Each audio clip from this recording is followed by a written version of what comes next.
Good morning. Good morning. Welcome, everyone, to the Heritage Foundation. Before we get started, just a reminder to turn your phones off or make them vibrate. Just make sure they don't start buzzing or ringing in the middle of the festivities here. And so with that, we'll get going. We have a great program for you today on this really important issue of commercial nuclear energy. I didn't introduce myself. Let me introduce myself first. I'm Jack Spencer, the Vice President for the Institute of Economic Freedom here at the Heritage Foundation. I've spent a number of years working on nuclear energy issues, so I'm really excited to be here today. I've worked with Gabby for years, so I'm really happy that we were able to get this event going. So with that, I'll go ahead and start with my remarks. So I'm really happy everyone's here today to talk about this important issue of commercial nuclear energy cooperation. Before we start, let me thank Gabby and Sasakawa for partnering with us.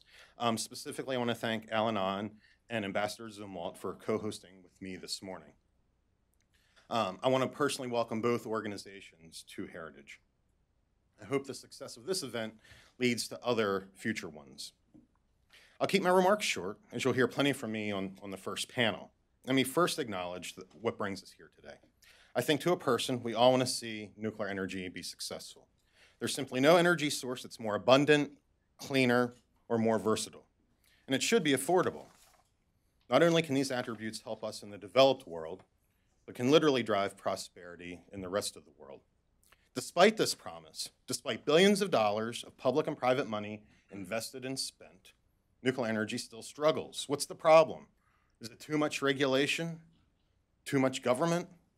Not enough government? Probably not that one. Cheap alternatives or unfair competition? And what do we do about it? Well, I think we're going to have that discussion here today. And I suspect that we won't all agree, and that should make for a pretty good show. So with that, I'm going to hand the mic over to Alan from Gabby, who I think is going to be emceeing us through the rest of the day. And so with that, Alan, I give the podium over to you.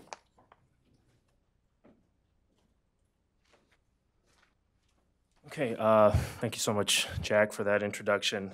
First of all, thank you to Sasakawa Peace Foundation USA and Heritage Foundation for their partnership on this event. And then, of course, thank you so much to Heritage for hosting us on this occasion. My name is Alan Ahn, Director of Programs and Communications for the Global America Business Institute, or GABI. GABI was founded in 2011 by Ms. Florence Loh Lee. She gives her regards from Indonesia and her regrets for not being able to join us today.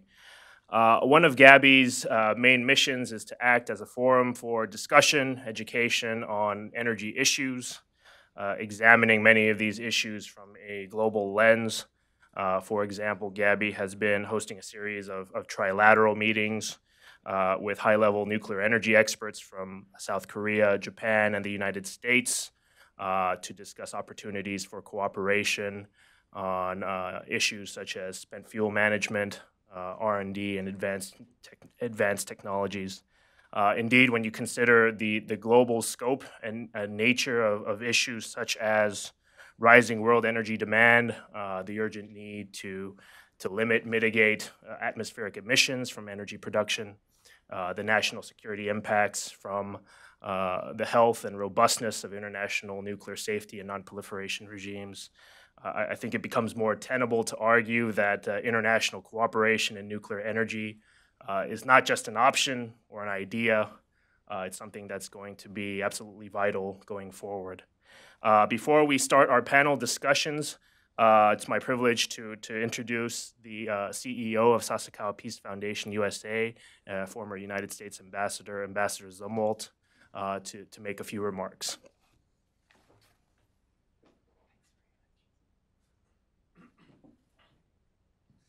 Good morning, everyone.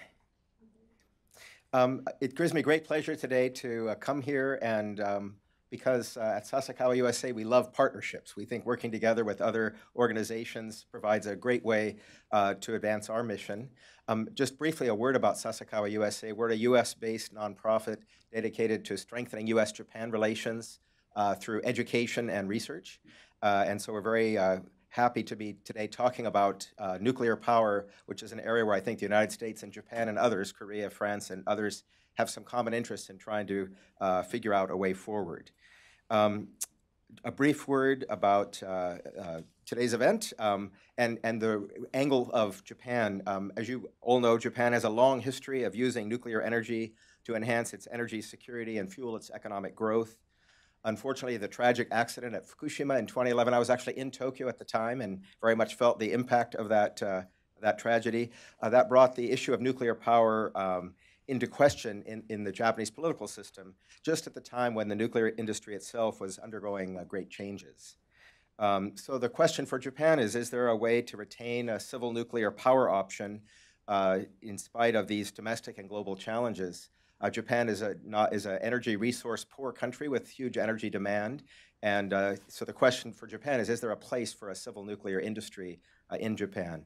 So today's discussion on how countries like Japan, Korea, the United States, and the European countries might undertake innovative partnerships to ensure nuclear safety and improve their global competitive positions is really a critical one.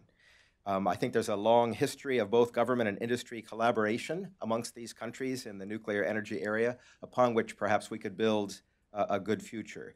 So I look forward to hearing about the results of today's conference and from today's discussion, and also look forward to additional opportunities to collaborate with Heritage and Gavi in the future. Thank you very much.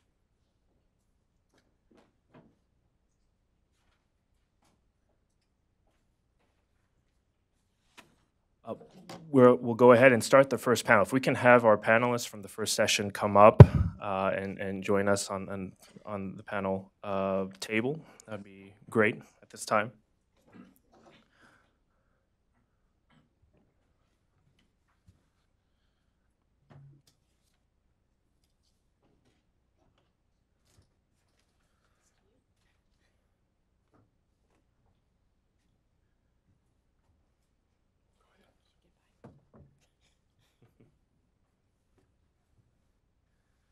Give them a bit more room here. So it's my great privilege to introduce our panelists for the first session. We have Andy Patterson, who's principal at Verdigris Capital and also energy editor at the Environmental Business International. Of course, Jack Spencer is vice president of the Institute for Economic Freedom and Opportunity here at Heritage. And then Dr. Phyllis Yoshida, who's a senior fellow for energy technology at Sasakawa Peace Foundation USA, former Deputy Assistant Secretary for Asia, Europe, and the Americas at a U.S. Department of Energy. Andy has a deck of slides prepared for us, as you see on the screen, so he'll kick us off. But before we start, just wanted to say we have a diverse set of backgrounds, philosophies, ideologies, viewpoints represented here in this panel.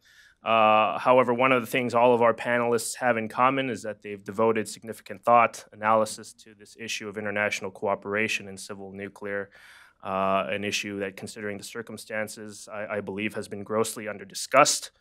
Ultimately, the very act of building, fostering international partnerships in any area is going to require overcoming differences, finding common ground.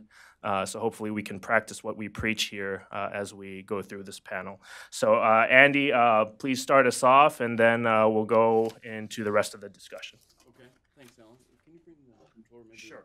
Did you want to speak up here in the podium? Well, or? we'll make it more of a panel discussion this way. If Jack or Phyllis Okay. want to fill in some of the points, I think that might make it a little bit more interactive.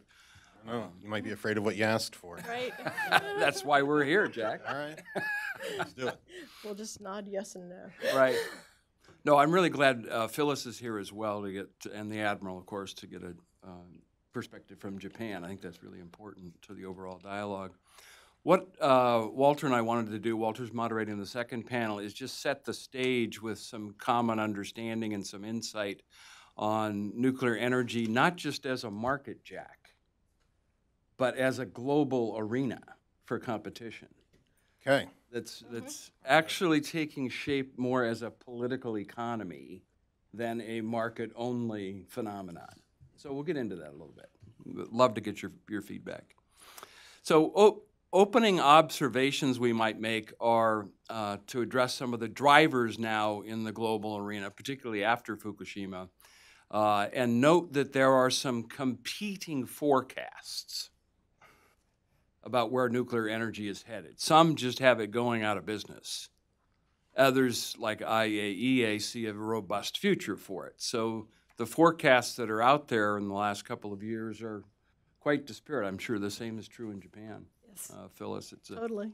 a fluctuating area. So that's interesting. Then Walter and I have put together a database of deals, what's currently happening on the landscape, so that we can talk about what we're actually seeing rather than just throwing inputs and assumptions into a model. So we think that's interesting.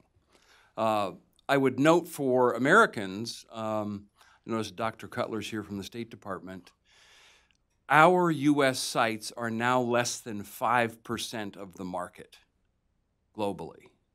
This is not well understood, I submit, on Capitol Hill, but it means we've got to really sharpen our game. Then there are some observations to make about who is building where and how is it being financed. So that's an important element of this competition. The other thing that we would note, Jack, is that no nuclear plants are built in merchant territory. It's an interesting phenomenon. None in the U.S. were ever built in merchant territory, and we've seen time and time again, like the Calvert Cliffs project, it's just too difficult to build them in merchant territory. That's an interesting observation. And then a theme that Alan highlighted at the opening is the USA now, with the state of our industry, cannot compete globally without allies. Fortunately, we have Japan and Korea well represented here today. So that's a key point going forward. And then it may be worth the industry thinking about how to revitalize and expand the horizon for nuclear by repositioning it.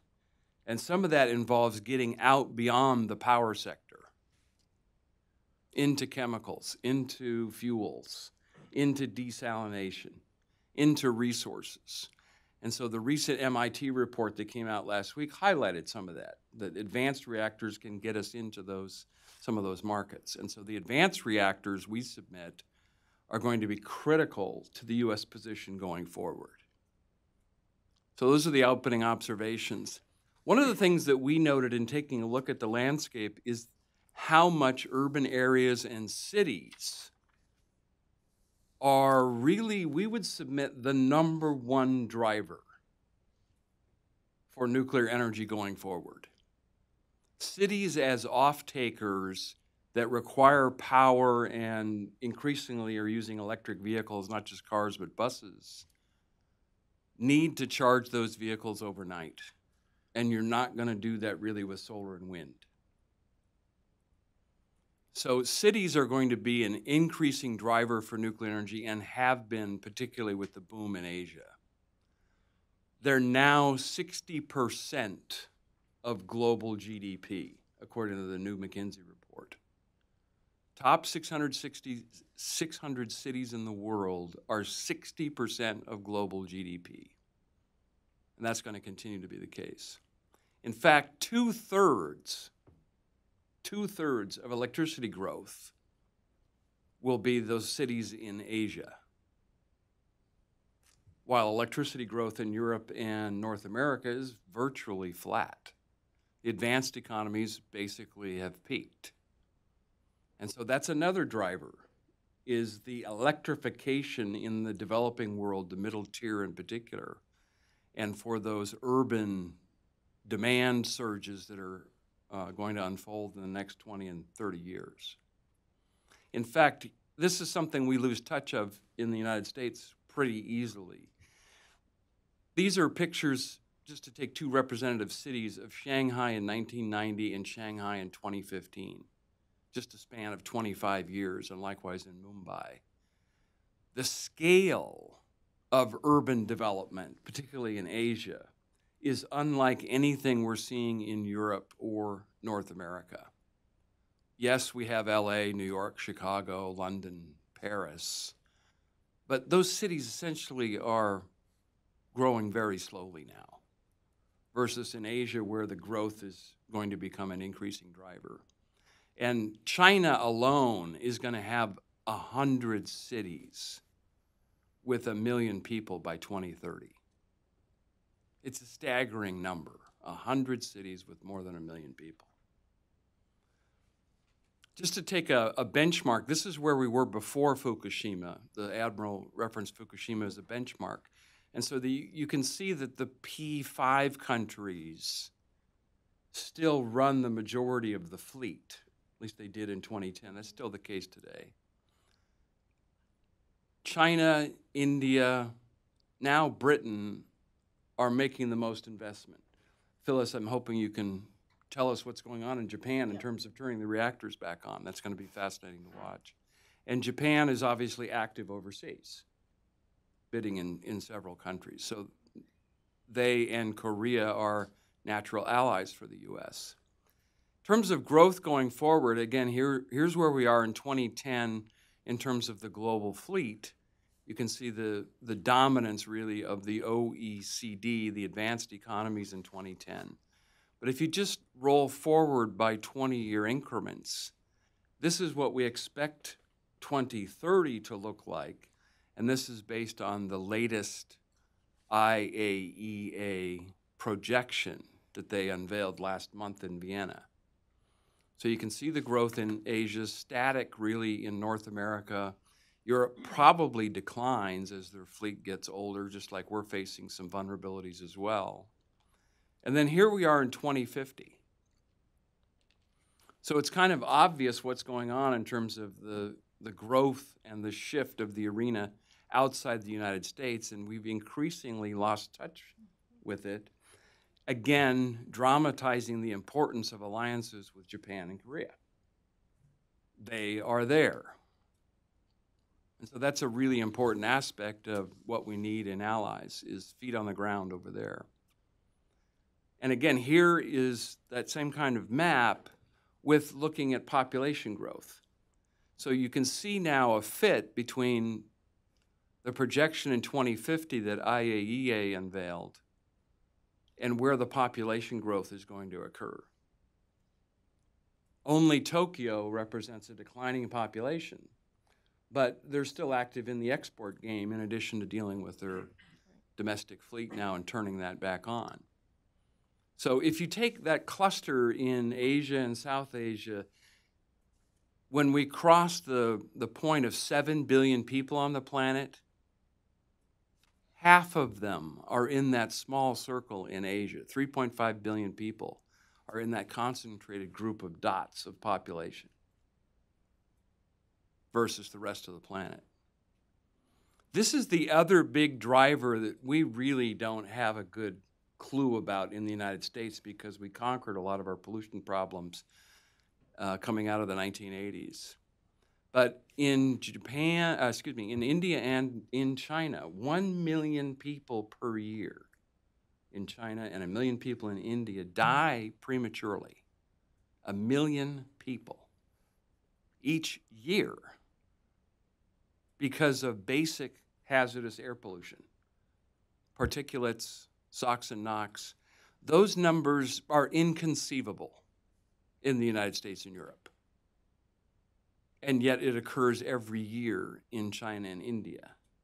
So we would note that that's a compelling driver explaining deployment in Asia of nuclear despite Fukushima.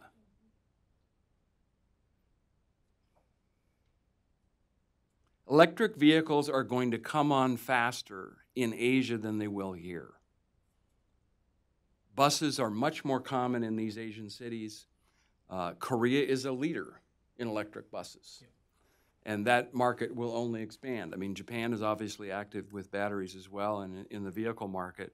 So that becomes another big driver for nuclear energy because you have to charge those batteries.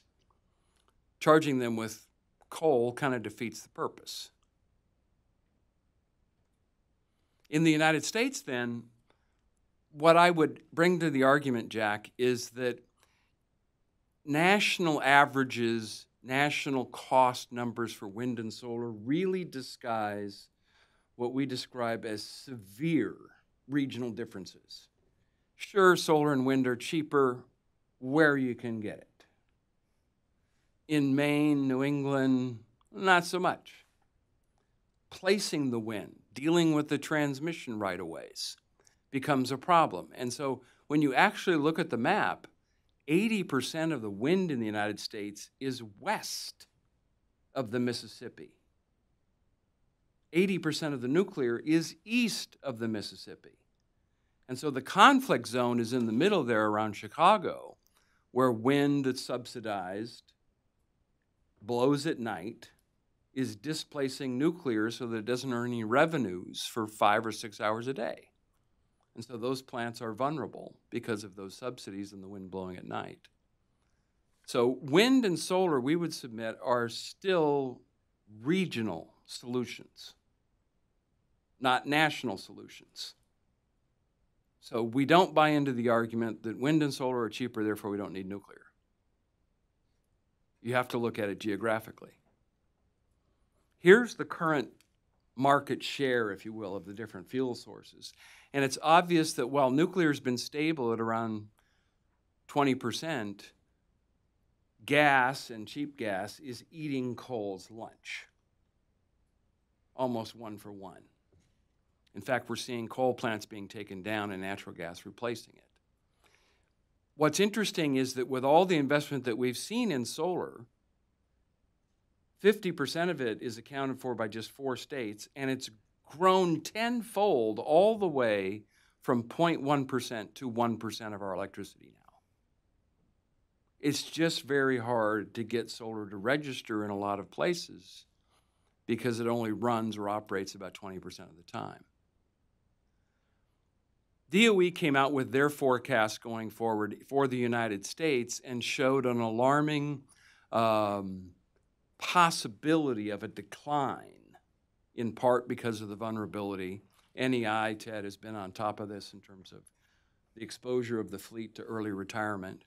But DOE also tried to point a path for what we could do with advanced reactors and what we could do to extend the current fleet, some of it out to 80 years. What are the latest numbers, Ted? About half the fleet might go to 80, 40%? Okay. So again, some of this depends on state approval, but they're looking at the economics and the geography now.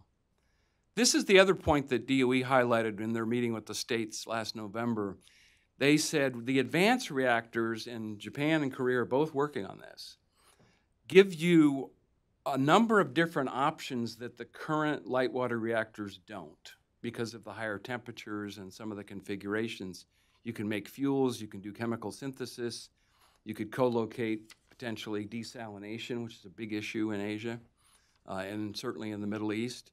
And so how much of the market could be not just for replacing the current fleet, which is aging, but extending into these new areas? And that's what DOE laid out in their roadmap in January of 2017, is a look at, yes, extending the fleet, but then looking at deployment, perhaps accelerated, of small modular reactors and then generation 4. So DOE at least has put out a roadmap to get to 200 gigawatts from the current fleet of 100 gigawatts. But it incorporates SMRs and advanced reactors, importantly. In the derby for where this forecast is going, there are negative forecasts of nuclear that we would highlight, Jack, as like Bloomberg, focus on economics first. The forecasts that we're seeing internationally focus on politics and foreign policy first. That nuclear energy is actually being absorbed into the foreign policy of Russia and China.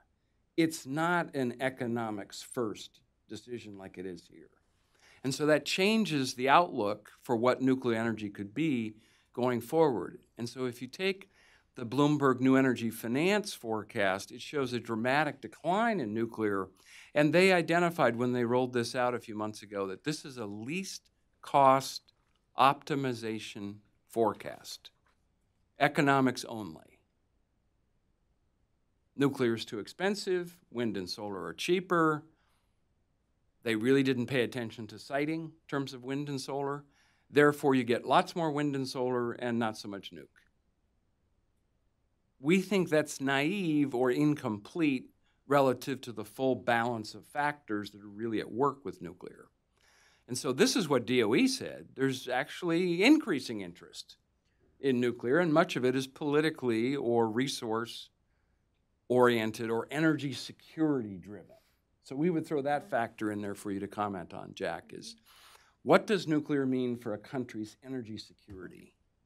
And so where we see that is in the forecast by IAEA, which is not economics first. Each year, the International Atomic Energy Agency polls their member countries and asks them, what are your plans for nuclear? And that's reflected in this chart. And they give a high and a low forecast to basically offer what the low end and what the high end could be. They moderated the forecast this past year down about 75 gigawatts in the high forecast, but held the low forecast pretty much where it was. The important point here is twofold. Even with the low forecast, you have to build at least 200 gigawatts globally. In addition to that, like we said earlier, if you have SMRs and advanced reactors, does that open new possibilities? Do new niches appear if those become possible? When Walter and I did the rack-up of what's going on in the current landscape, Alan will send these slides out. But the summary point here is that the chessboard for where nuclear is actually being built is being run by a very few set of players. So this matrix lays out where the reactors are being built and financed and who's building and financing them. And so the big yellow bar, for example, is China. And China is increasingly building their own after sampling a bunch of different other vendors. They've got Russian reactors, they've got Westinghouse reactors.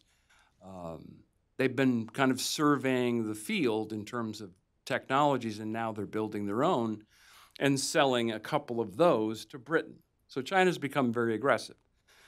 The other point in this chart is the red bar, which is Russia reasserting its foreign policy and footprint. I hope you'll comment on this, Phyllis, in countries where we dare not go. They want to scoop up loose markets where we're not really paying attention, and so far they seem to be successful. We'll show you how in a minute. And then I put Westinghouse in the blue bars up front. It's about 12% of the global game if you count India. So they've got some success in China now. They're negotiating 6 reactors in India. But we're by no means the market leader any longer. And that point needs to be driven home to Congress and our foreign policy team. When you look at how the deals are actually coming together, Walter and I came up with this categorization of characterizing the nature of the deal. The biggest bar on the table is a national owner, like nuclear power of India or Chinese nuclear, EDF in France, with a national vendor. That's the dominant form. So this is part of our clue, Jack, on why we see this as a national or a global arena with national competition, not just a market, because of the way the players are coming to the game. The American example, a utility owner with a private vendor, is less than 10% of the ballgame. It's not even a significant portion of the current landscape.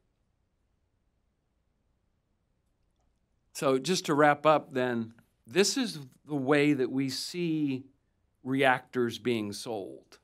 The leaders in the nuclear energy Olympics, Jack, are Putin and Xi Jinping.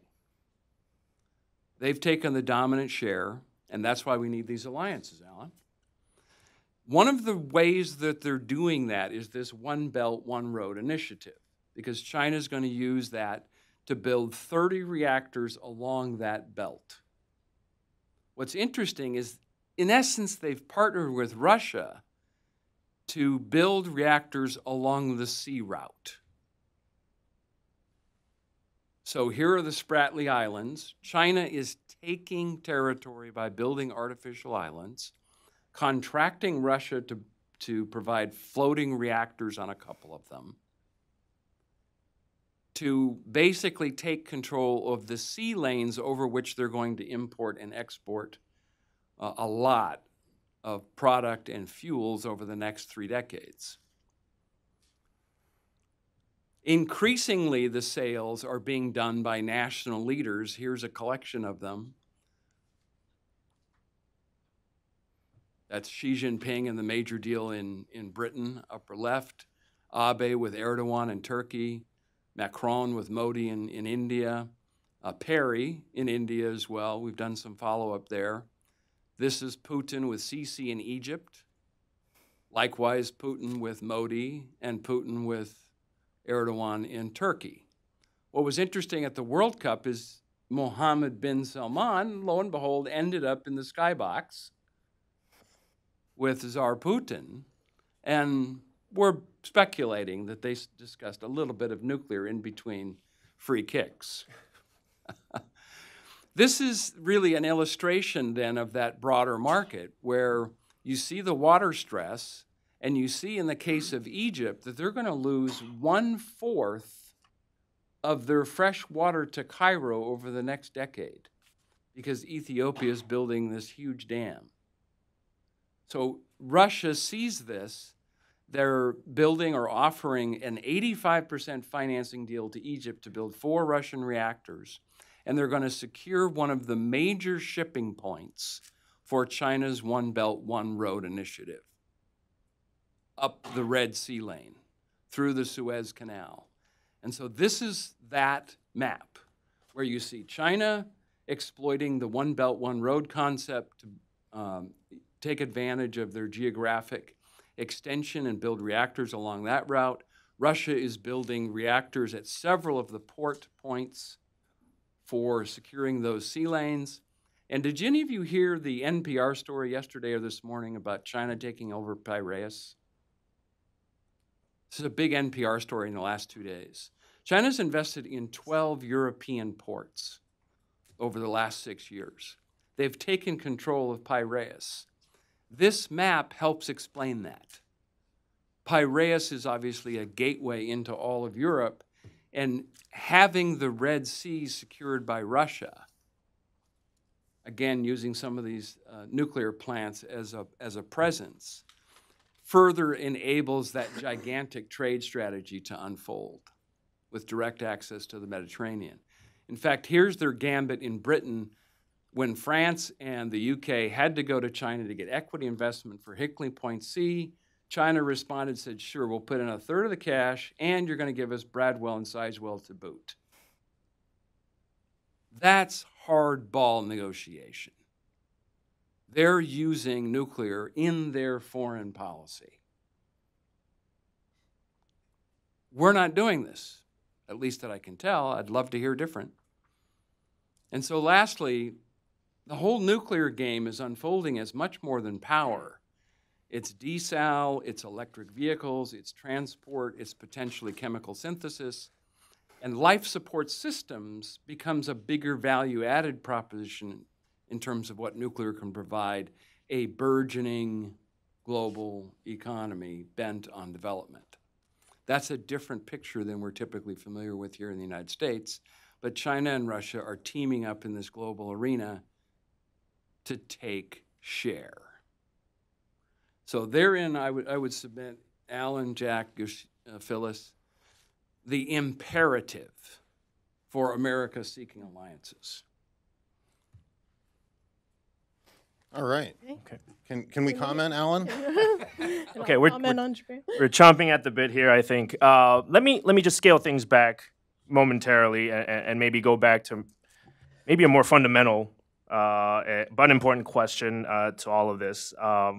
What are some of the consequences as Andy stated, at this trajectory, you have the Russian nuclear corporations, Chinese nuclear corporations. They are posed to dominate this market within a certain period of time. What are the consequences of ceding this market to that competition?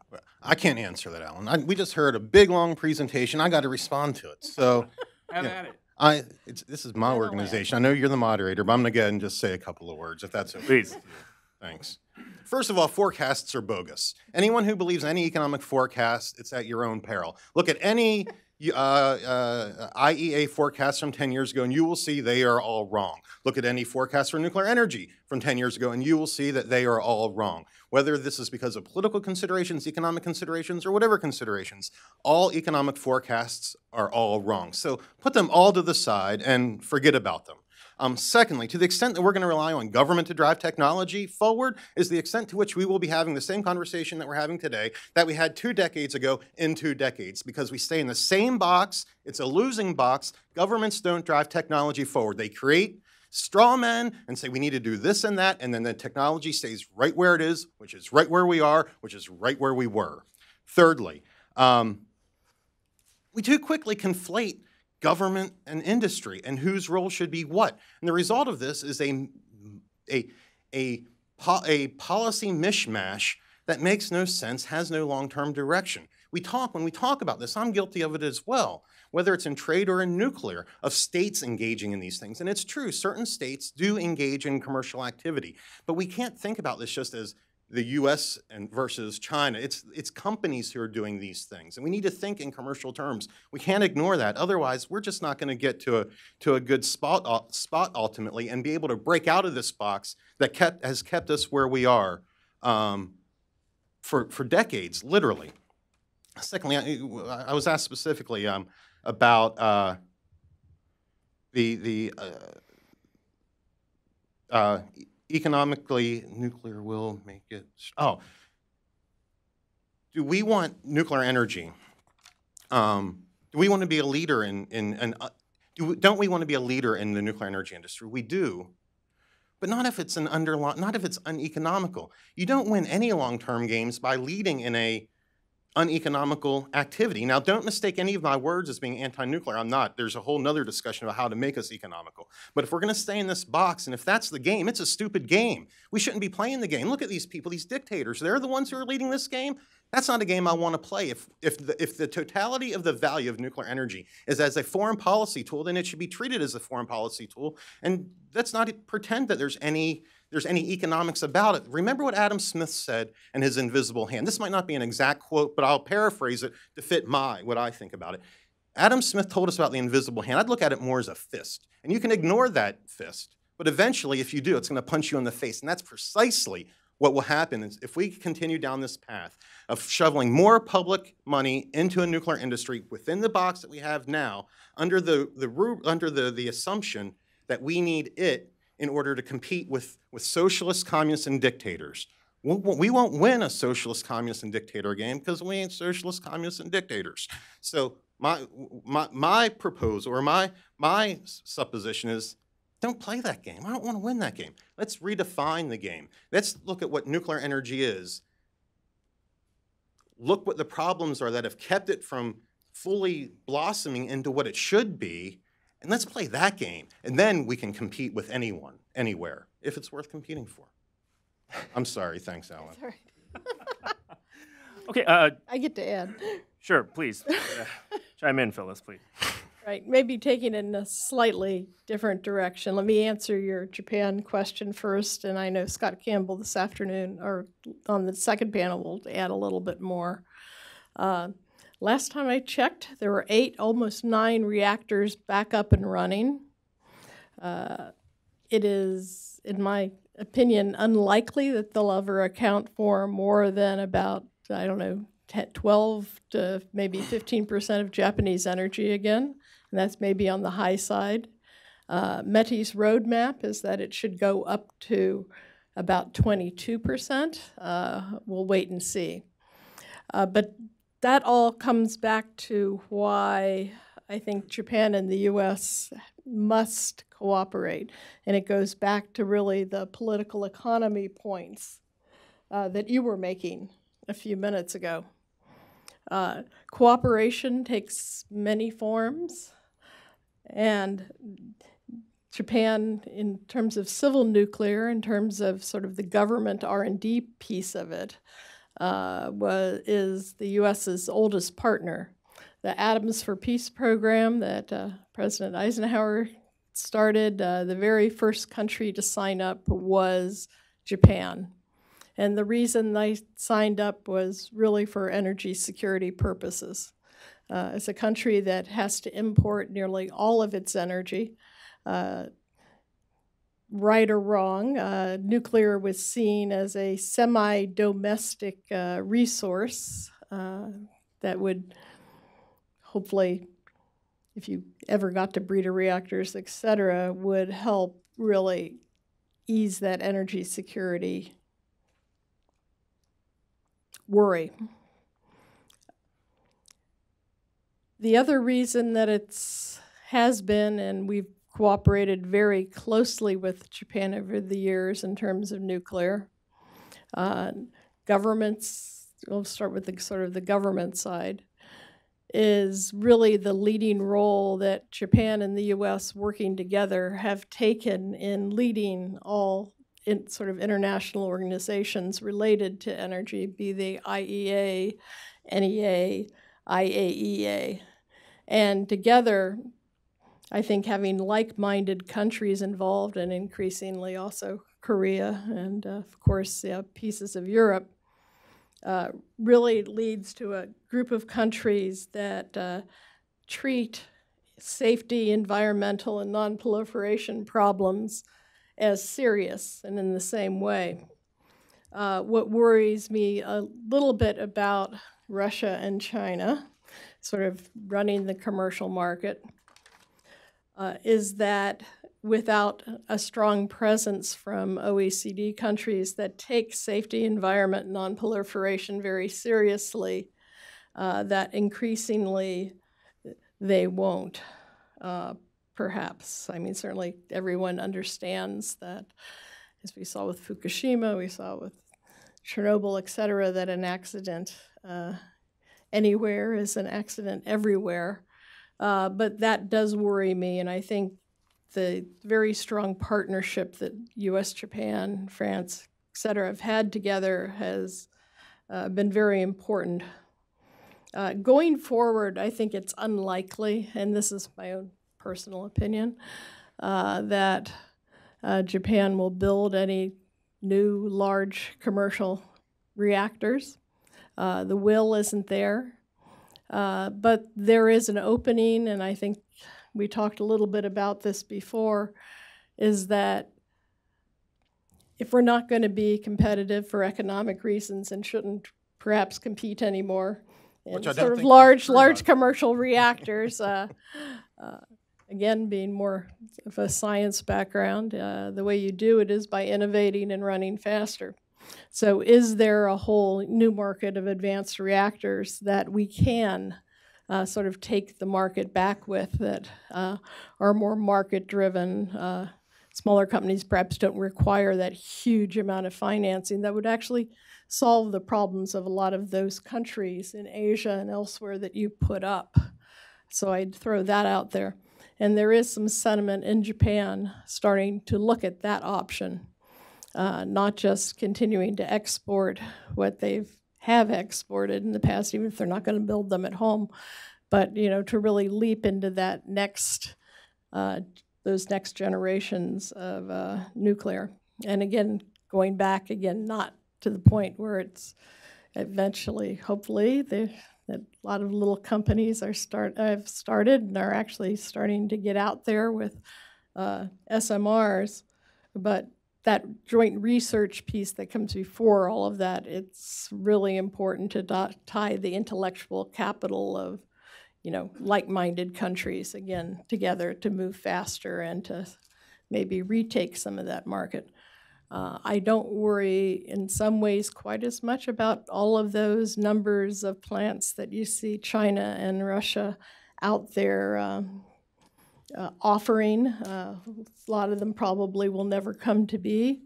But that said, you know, it is a foreign policy tool, and as we go out there, if we go out with, you know, traditional reactors, we have to realize that's the environment in which we're working. But is there in Japan a new generation for nuclear based on something, a new paradigm of types of reactors? So I'll stop there. Okay.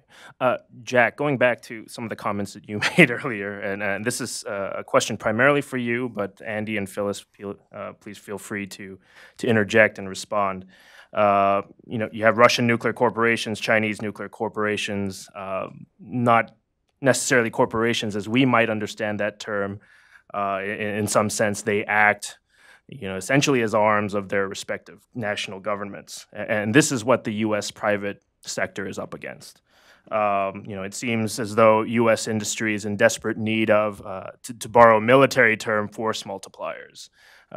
Jack, what do you see as some potential force multipliers, and how do you see the role of international cooperation in all of this? Let me just first quickly say that I don't view the proliferation of expensive, uneconomical reactors or anything as a winning long-term strategy. It looks scary. I just don't think it's sustainable. So to the extent that Russia or China wants to engage in that, I think we're handing them rope to hang themselves, to be quite honest. And I don't think we should engage in that. That's not to be naive about what they're trying to do. So we benefit economically and from a national security standpoint from interacting with other countries, both country to country, but also, more importantly, private to private. That's what drives society. What we need to think about is, does having a nuclear industry in the United States make us stronger or weaker? I think it makes us stronger. So the question is then, what can we do to make it more economical? And then, can government do that, or does the private sector do that? And how's the government getting in the way of that happening? Whose role is what? And this is where this international cooperation piece comes in. I think that's incredibly important, but we can't conflate the role of government with the private sector. The government should be there to break down barriers so that peaceful private activities, commercial activities can happen over borders with as little friction as possible. The government's role should not be to get into the business of nuclear energy. So by inking 1, 2, 3 agreements, by focusing on non-proliferation, regulatory standards, these are the sorts of things that can help industry to then do what it does so that we can have a nuclear industry in the United States that's strong, and one that helps us and our allies be strong, that grows organically and naturally. That's how we strengthen ourselves, and that's how we ultimately become competitive in this arena. Now, we have to allow for the possibility that maybe nuclear energy is not a competitive technology right now. I don't think that's the case, and I believe strongly that none of us have any idea, because we've never allowed nuclear energy to fully blossom within the marketplace. That the magic of the market is that it creates and it innovates. Government just doesn't do it. So, Andy, Phyllis? Well, okay, so we're debating over the extent of government, little or more. So in the case of jet airplanes, satellites, there were a number of roles for government in terms of funding early innovation. And I can meet you halfway, be a first buyer. In other words, don't have the government build the airplane, get McDonnell Douglas, get Boeing, get the rest of them in the business of making them. So I think you support government contracting in certain domains because we support it in the defense budget. So I think we're in common ground there. Just to be, I'm in support of government being a first buyer for things that the government needs to meet a government purpose, usually national security. So nuclear energy, clearly, I mean, we have 100 small modular reactors floating around the ocean right now, so there's no need. Government's not only been the first buyer, but it's been a major purchaser of nuclear reactors from the Manhattan Project up through Shippingport into Evansville and Barberton, Ohio right now, where they're building nuclear reactors. So yeah, they do it. They should keep doing it. They should not be the first buyer for the next AP1000 or small modular reactor for commercial purposes, I would. Sure, and we don't need them to do that one. Yeah, I agree with you there. In terms of the first nuclear units when we got started in the 1950s, government was the first buyer of those because it hadn't been done before, and the banks weren't going to touch it. And we're in a similar situation now with advanced reactors. Commercial banks on Wall Street, we've talked to them, are not going to touch those. They're first-of-a-kind units. So there is a popular function for government, which has worked in the past and helps catalyze industry getting going. That, to me, has helped make the nuclear industry what it is today. And this is why this is a good panel. I disagree completely. It's not the lack of capital that prevents industry from making those investments into those reactors, nor is it first of a kind. I mean, government didn't have to build the first telephone or cell tower for Verizon. What is preventing First rockets, what first is satellites, right. first reactors. Without question, those were to meet when government investment, government spending in technology works when it's to meet a national security or national need that the market's not doing. GPS is a good example. You just named some. And then whenever you allow the private sector to take those technologies and spin them off into commercial applications, what never works is when government sets out to achieve a commercial application. That's how government fails. So what you just pointed out in terms of the first nuclear reactors, even the first commercial reactors, those were there not because anyone cared about commercial nuclear energy, but because Admiral Rickover understood that in order to have the industrial base to build his submarines, he needed commercial nuclear reactors. That's why we have the light water reactors. So that was all national security driven. What I'm suggesting is that it's not a lack of capital nor a lack of government spending that keeps small modular reactors from moving forward, but it's a over-regulation. It's an NRC that's geared towards large light water reactors. It's a nuclear waste system that's controlled by the government. It's a regulation system that's unpredictable and expensive. It's all of those things. Let's fix those things. Then let's see what happens on the small mod side is what I would put forth. This is good. So how do we change the NRC? Do we change the funding model? Do we get new people?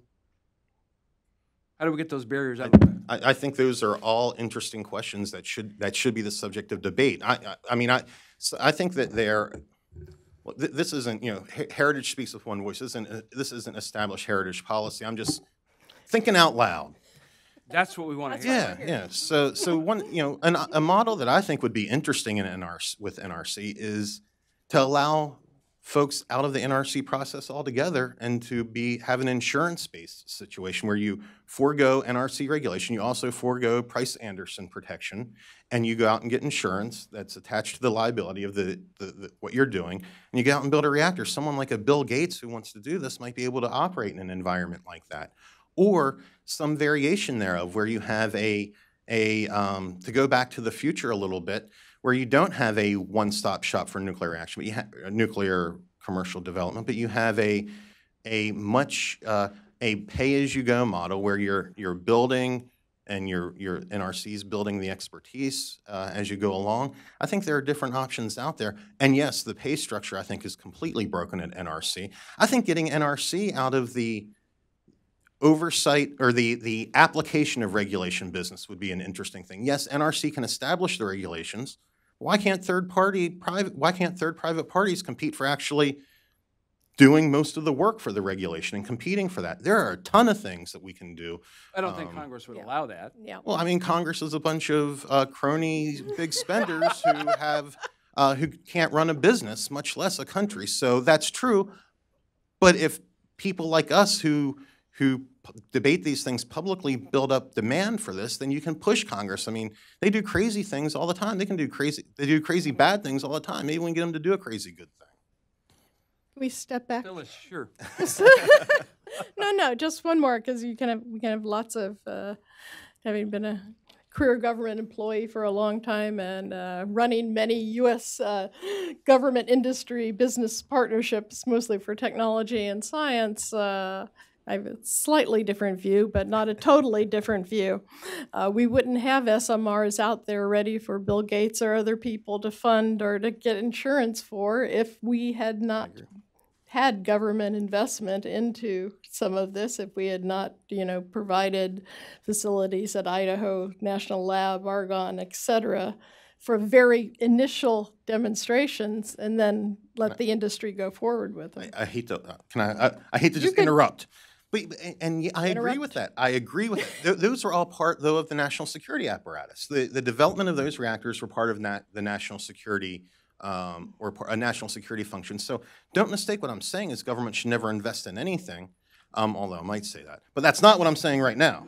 What I'm saying right now is that, yeah, government should invest in things to meet national security needs and then step back. It's when it gets into that commercial space that everything goes awry and it distorts the whole process. And that we've been having this exact conversation for decades should tell us that maybe we're doing something wrong, that more government guarantees or whatever it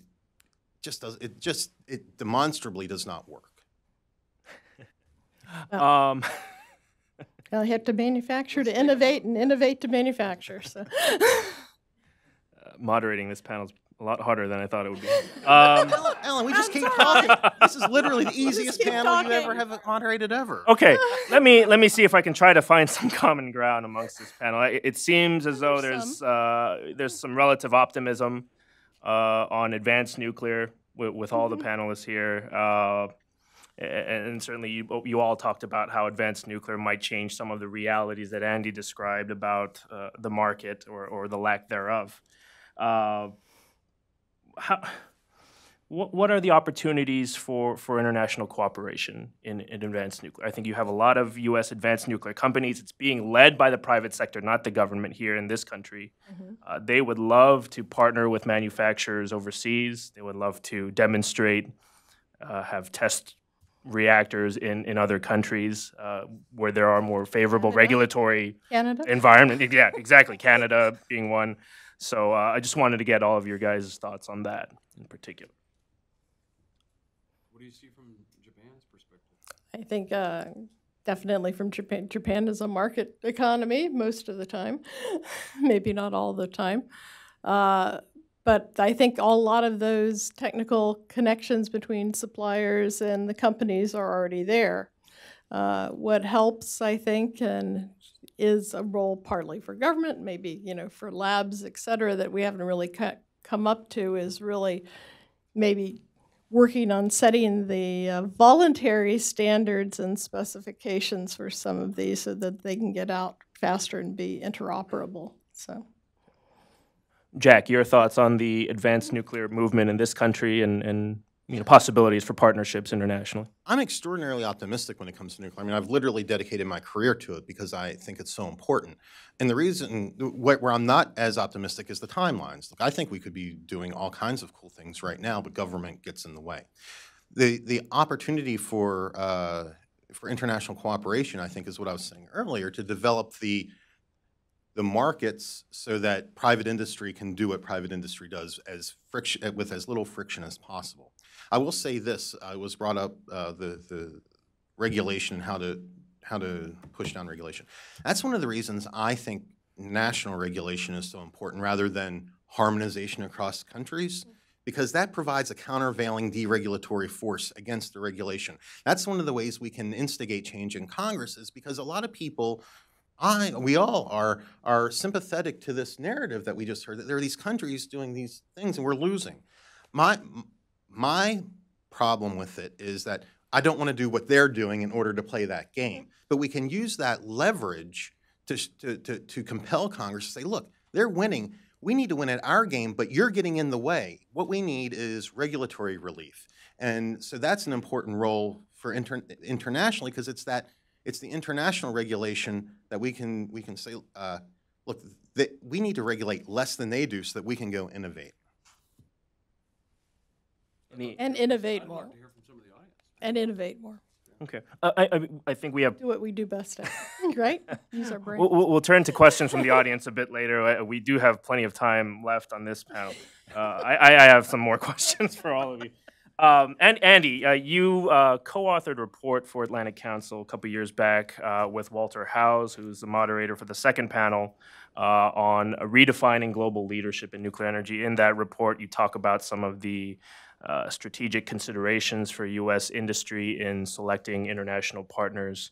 That was back in 2013, I believe. Yeah. Fast forward 5 years, what do you see now as sort of the critical factors and ingredients for successful, extensive, broader multinational partnership, industrial partnership? Well, the imperative, like the title of this event, Alan, has not changed. In fact, it's gotten more intense. And so if we take a harsh look, Jack and Phyllis, at the actual landscape of where we are, it was not well known or understood by Congress that Toshiba and Hitachi really absorbed our only 2 nuclear vendors 10 years ago. When we talked to Capitol Hill, they didn't seem to be aware of that. That was kind of shocking. GE and Hitachi is really Hitachi GE, particularly when you go outside the United States. Toshiba has had a spectacular bankruptcy, and now Westinghouse is free of that, but they're now owned by the Canadians. They're still the leading U.S. vendor in terms of a presence. We've got a burgeoning set of advanced reactor startups that I think would represent the kinds of entrepreneurial spirit that Jack wants to encourage. So let's heed some of Jack's points about how do we encourage those advanced reactors to move faster. Some of that is regulatory, and some of it is, frankly, going to be funding and siting to get the first units built. That's what the banks are saying. We'll come in the third one. Show me the first one. And so Congress has said, okay, we're going to study building some of the first units at military bases or DOE lab sites. What's interesting is if you go to the 5 DOE lab sites, or 5 of them, like Hanford and Idaho and Savannah River and Oak Ridge, it's YIMBY. Yes, in my backyard immediately.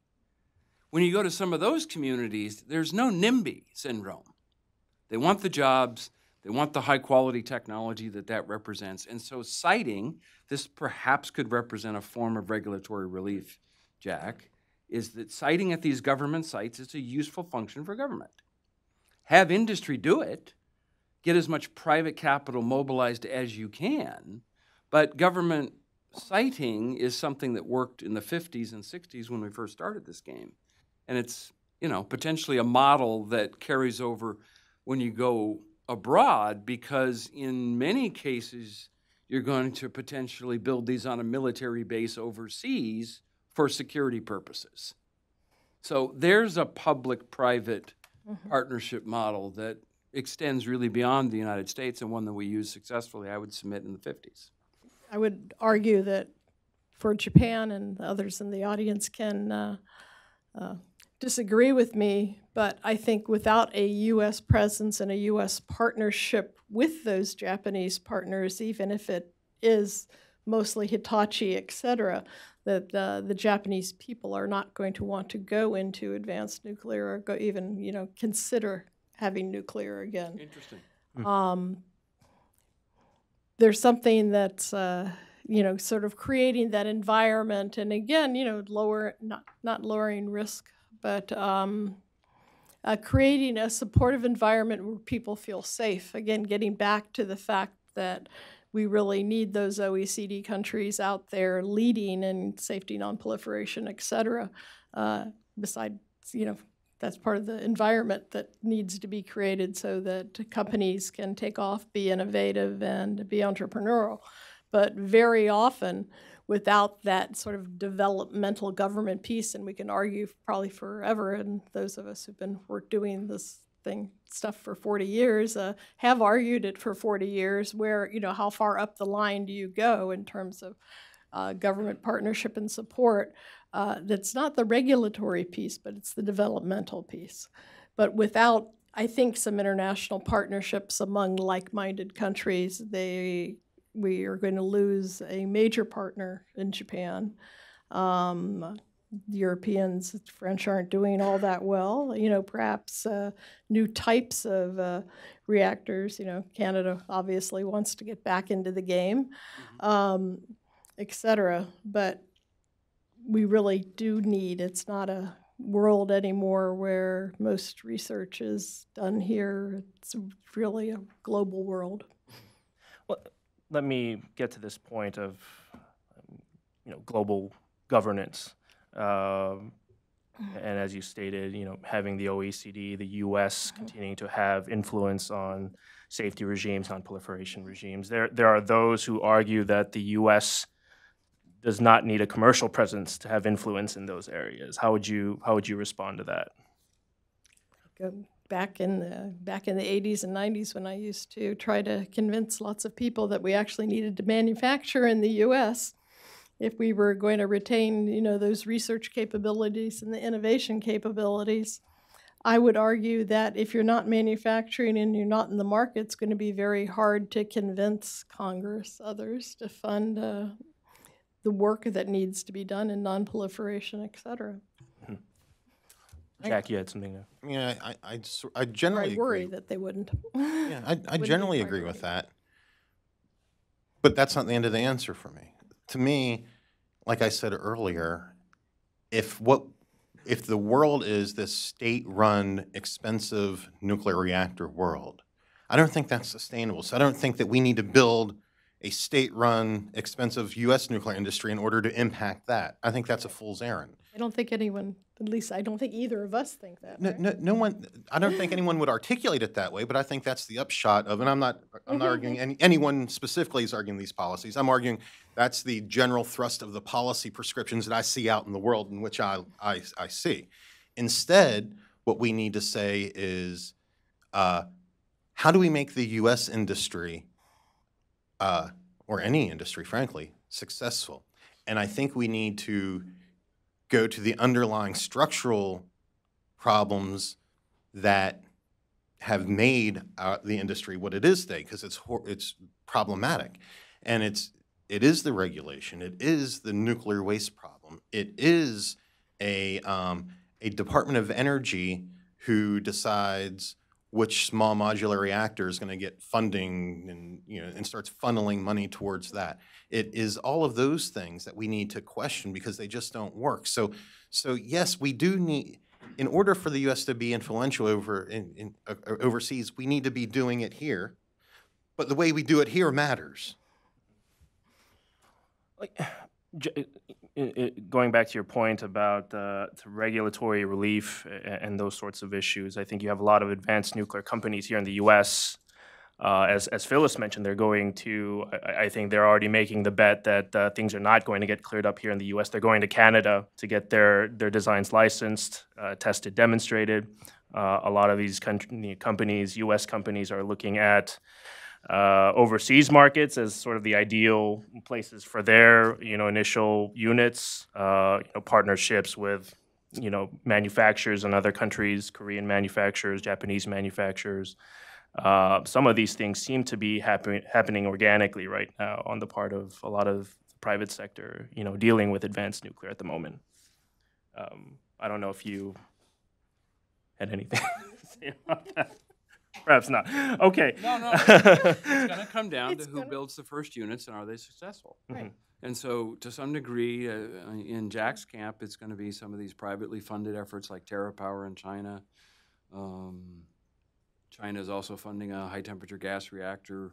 France is trying to do the same. It's not clear yet what the UK is. The United States, as Jack laments, is funding some small modular reactors and advanced reactors out of DOE funding. So far, we haven't seen private banks in the U.S. interested. There is venture capital interest in the early stage, but not for construction. So far, it's confined to design. And as you said, Jack, the hurdle of $500,000 at least to get an advanced reactor licensed, privately funded, mind you, has been too high a hurdle combined with siting to get the first unit built. So therein lies a challenge. But we need to ask ourselves, why is that the case? Billions of dollars are bet all the time on big projects. It's that the regulatory and policy environment increases the risk to the extent that it makes those people who would make those bets unable to do it because there's too much risk outside of their control. And much uncertainty in the regulatory process. And regulatory and policy process. Thus, that's what we need to get to, rather than mitigating that cost through subsidies and other government interventions that just layers upon layers and undermines the pressure within communities like this to force Congress to make the underlying structural reforms that are necessary so that the banks can make the investments that they need to make. But don't we also have to do education? Because the one reason you have all those regulations, et cetera, and it certainly, this is more than enough true in Japan, is safety concerns and fear. So if we get to the point where we have small modular or other reactors that can be mass manufactured and can be proven safe, effective, economical, et cetera, then we can get back into the industry. Yeah, I agree with that. So we're stuck, Jack, because the banks say, when you get all that worked out, give us a call. Yeah. Because we're going to do gas pipelines right now. If they can get the steel. Keep your hands out of my pockets as you figure that out. Right. What do you see if behind the regulatory mess, as Jack might describe it, if it largely is rooted in sort of social ignorance or social perceptions about nuclear energy? Socialism. Or that.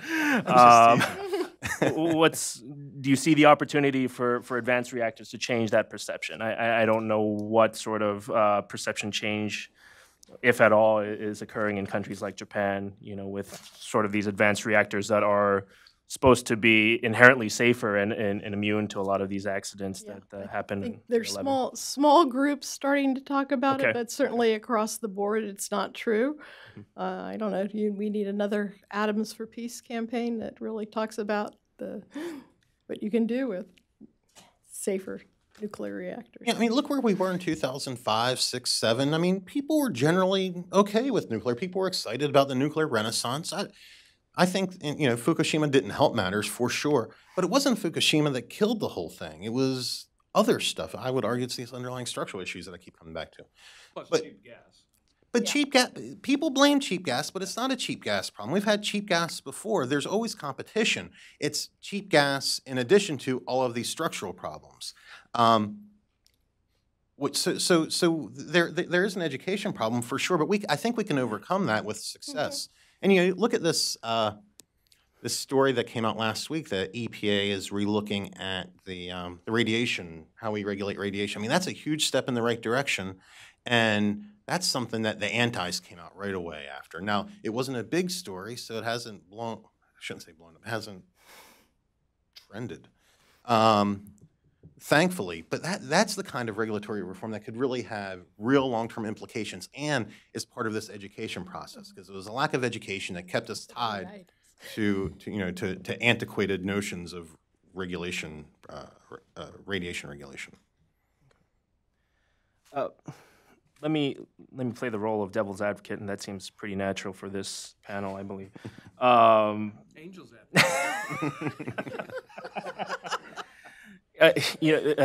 Partnerships, multinational partnerships, international cooperation seems like a great idea in theory. In practice, what's the possibility that this just makes things more complicated, more unwieldy? As Jack is probably likely to agree with, it's already difficult enough to conclude bilateral civil nuclear cooperation agreements, navigate the U.S. export control regime. Your thoughts on that? It is harder, but the benefits are so much greater. Okay. And spreading the risk is better. Again, more innovative minds coming together. Not harmonization, but interoperability possibilities can happen faster. So yeah, it is harder, and there's lots of things you have to keep in mind, but it can be done. I agree. I think international cooperation at the government and private sector levels are critical and important, and we won't be successful without them. But don't conflate the two. Right. Okay. Before we open to questions from the audience, maybe just a parting question. Your thoughts on what what would be the features and characteristics of an ideal multinational partnership in nuclear energy, involving the U.S. and its various partners and allies across the world? I'll say something. You go I keep first. trying to let other people talk. And, look, I think sort of the same virtues as a free trade agreement almost, that you create this market that allows for frictionless interactions, commercial and otherwise, within national borders. Because nuclear energy has so many historical tethers to things that are difficult, I think it's incredibly important with nuclear. Things that sort of lay out a national multinational understanding of fuel ownership, of all those sorts of things. It allows for research, whether it's government or private sector, and it brings a realistic and actually science-based perspective, a policy as it pertains to spent nuclear fuel and nuclear materials in general. We so often get caught up in this assumption that everything nuclear is a bomb, and that anything that takes nuclear fuel and processes it in any way is a bomb. And none of these things are bombs. And only countries make bombs who want to build bombs. And we too often assume that people are going to build bombs that have no interest in building freaking bombs. So let's take an actual, right? So let's take a realistic view, build a series of understandings that allows that interaction, commercial and otherwise, to take place. I'd agree with all of that, and then just add that every partnership, company to company, government to government, or mixture thereof, that I've been involved in, it's all sides bringing something to the table, contributing, and mutual benefits coming out, and that's more than just giving money to something. Andy? Yeah, I think to maybe set up the next panel too, to salute some of Jack's commercial instincts, two companies come together on a bid because they have complementary capabilities. So if you just look at the Vogtle project, it's not well understood that I think Doosan built the reactor vessels and steam generators. Yep. We don't make those. This is a U.S. project. So it's obvious that we need some of those international capabilities in these kinds of partnerships, and that's, I would submit, Jack, driven by the private sector negotiating with itself. Now, granted, there were government involvements in terms of the regulatory and import kinds of considerations. That's a fair role for government. But when we go overseas now and look at this larger landscape, Alan, the challenge is going to be, if you just take Korea and the U.S. as one example, which reactor gets built? Yeah. And so the challenge between KEPCO, Doosan, and Westinghouse is, do we build the APR 1400 in Saudi Arabia or do we build the AP 1000? But I submit if the two teams got together and said, there's 20 reactor bids out there, not just 2 reactors in Saudi Arabia, why don't we kind of carve up the territory and we'll bid 10 AP 1000s and 10 APR 1400s. So if the two start feeding each other in a larger arena, then I think that's a more fruitful partnership than trying to go head to head just to get 2 reactors in Saudi Arabia. Okay. Let's open things up to the audience here. We have people passing out wireless mics. So if anyone would like to ask a question, just please raise your hand, and then if you could stand up, introduce yourself, that would be great. Gentleman up front here. Charles Sills, Eurasian Business Coalition. The U.S. Defense Department and each of the services, Army, Navy, Air Force, et cetera, are totally committed to U.S. military-based security from hurricanes, from disasters, from terrorism, et cetera, grid brownouts, what have you, by installing, up to now, renewable energy type plants on site at these bases. Now, Andy suggested that why couldn't the government fund small modular reactors for exactly the same purpose? So my question to Jack is, wouldn't that fulfill your criteria of national security reason for funding SMRs? Yeah, so I wouldn't be any more for government. So the need that you articulated to have secure energy for bases is a reasonable national security requirement. I would be no more for, however, defining that being met by solar panels than I would for nuclear reactors. Rather, my approach would be the need is to have secure energy. Figure out how you do it. And if as a result of that process, the conclusion is a small modular reactor, then by all means build a small modular reactor. I would not pre-conclude, however, that it should be a small modular reactor just because that may be one way to meet that need. I would hope that it would be a small modular reactor. Like I said, I want to see these things get built. The way the Army is doing it right now, they have this 20-year, $7 billion Omni contract out, and at the moment there are 4 tracks, 4 technology tracks. solar photovoltaic, wind, biomass, and geothermal. And so they're pushing all of these technologies in parallel. So maybe SMRs could be the fifth track. I mean, what I would not do that. I think that what you just described, what they are doing is trying to subsidize those energy sources. They're doing exactly what I think might be being suggested here for nuclear, that private sector won't do it. We'll make up a reason for government to do it, then we'll throw a bunch of money at it and government will do it. That's just not the way, that's just not my perspective. I do think, though, if as a matter of an analysis, one determines that SMRs are the appropriate way to provide the thing that the government needs, then by all means, build an SMR. Absolutely. I just wouldn't pre-conclude that, nor would I have 6 tracks that look at 6 different types of energy sources. I don't, if as a function of an open analysis, they decide that, you know, burning coal is the way to do it, then burn coal. National security is the prime driver, not the thing. I happen to think that SMRs would be a perfectly good and exciting way to provide that. I just wouldn't push my finger on that button. Again, the wrong thing to say. Wouldn't push my thumb on that scale. What a couple bases that we've worked with at DOE were doing was just setting the parameters that they need, you know, the secure energy supply, and then letting people come back and give, you know, whether it's a biodigester or whether it's something else or some combination of things without specifying the end technology. Yeah, I think to put one more wrapper on it, Charles, if the private sector is allowed to respond and the government is providing a purchase contract, that's going to mobilize investment as well. Yeah. Mm-hmm. So that's what the new Nuclear Energy Leadership Act is taking a look at, is whether DOD could offer a 30-year offtake agreement as a way to encourage that private investment to come forward. Dr. Boyd here up in the middle. If you could please introduce yourself. My name's Derrick Boyd.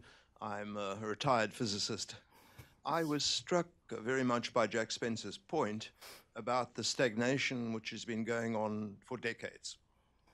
And it seems to me, in fact, that this is a very important point, because we have, in fact, been doing the same thing over and over again, and to expect different results in the future from doing the same thing over again is absolutely crazy. I mean, it's the definition of insanity, basically. So I think that we must recognize that it's not innovative ideas and enterprising small businesses or something that is the solution to this. We have a big problem to solve back there that has been holding this thing in place for decades. Recently, I visited the Russell House office building to listen to a talk about a new reactor project at Idaho. And I listened to that, and I said to myself, you know, the urgency behind this is lacking. In 25 years, this project may have a commercial impact. If this is our new pathway forward to fixing these things that Jack was talking about, we're on the wrong track. There has to be a much greater sense of urgency, because the other people out there are not going to be sitting in their chairs waiting for us to catch up, to get our national labs with some sense of competition or commercial competition into their heads. And so I bring forward these comments because I think actually Jack has a very important point. And he has a very important point too, but I don't see how he's going to get where he wants to go unless he solves the problems that Jack has been pointing out. We have a high-quality audience today, I have to say. The sense of urgency is lacking. I would agree. Yeah, I mean. And it becomes urgent when, you know, there's an energy security or some other issue that comes up, which we don't have at the moment. Okay, Jim up front here in the center. Jim Justin, Connect USA. I guess I probably want to also chime in on Jack, because and I want to make a point that I think he was trying to make, but maybe I can throw it in a different set of words. You know, we talk about, first off, multilateral cooperation, all this, it's all goodness talk. But the bottom line is really it's economics and whether reactors make business sense. And the problem is, part of the problem with free trade and all these great ideas is that it's not a level playing field. A Chinese reactor costs less than half of a U.S. reactor. It's because of labor costs, it's because of regulatory depth, and it's also because maybe things like the environmental aspects of it. So the critical issue is, and I've worked internationally, I've worked a couple different international agencies, I've worked for the NRC and DOE, et cetera. The problem is this: the U.S. has what we think of as being a gold standard for nuclear safety. It's only a gold standard because of its cost. It's not because it creates a higher level of safety.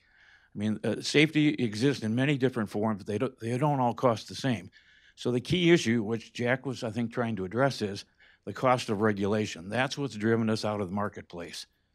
And there are ways to reduce the cost of regulation without reducing the level of safety. What we have is decades of building more and more and more regulations on top of old ones. We never get rid of the ones that are outdated. And a lot of these ones that we added on were just added on as sort of feel-good things. It was like, well, that sounds like a good idea, we'll add it on. And the utilities didn't fight this prior to 1996. We had a regulated environment with basically PUCs, basically monopolies. And the utilities, every time that the NRC required something, the utilities, well, they argued lightly, but they ultimately went ahead with it because they would always get their investment back plus a 10% return on it. They made money by building more and more and more regulations.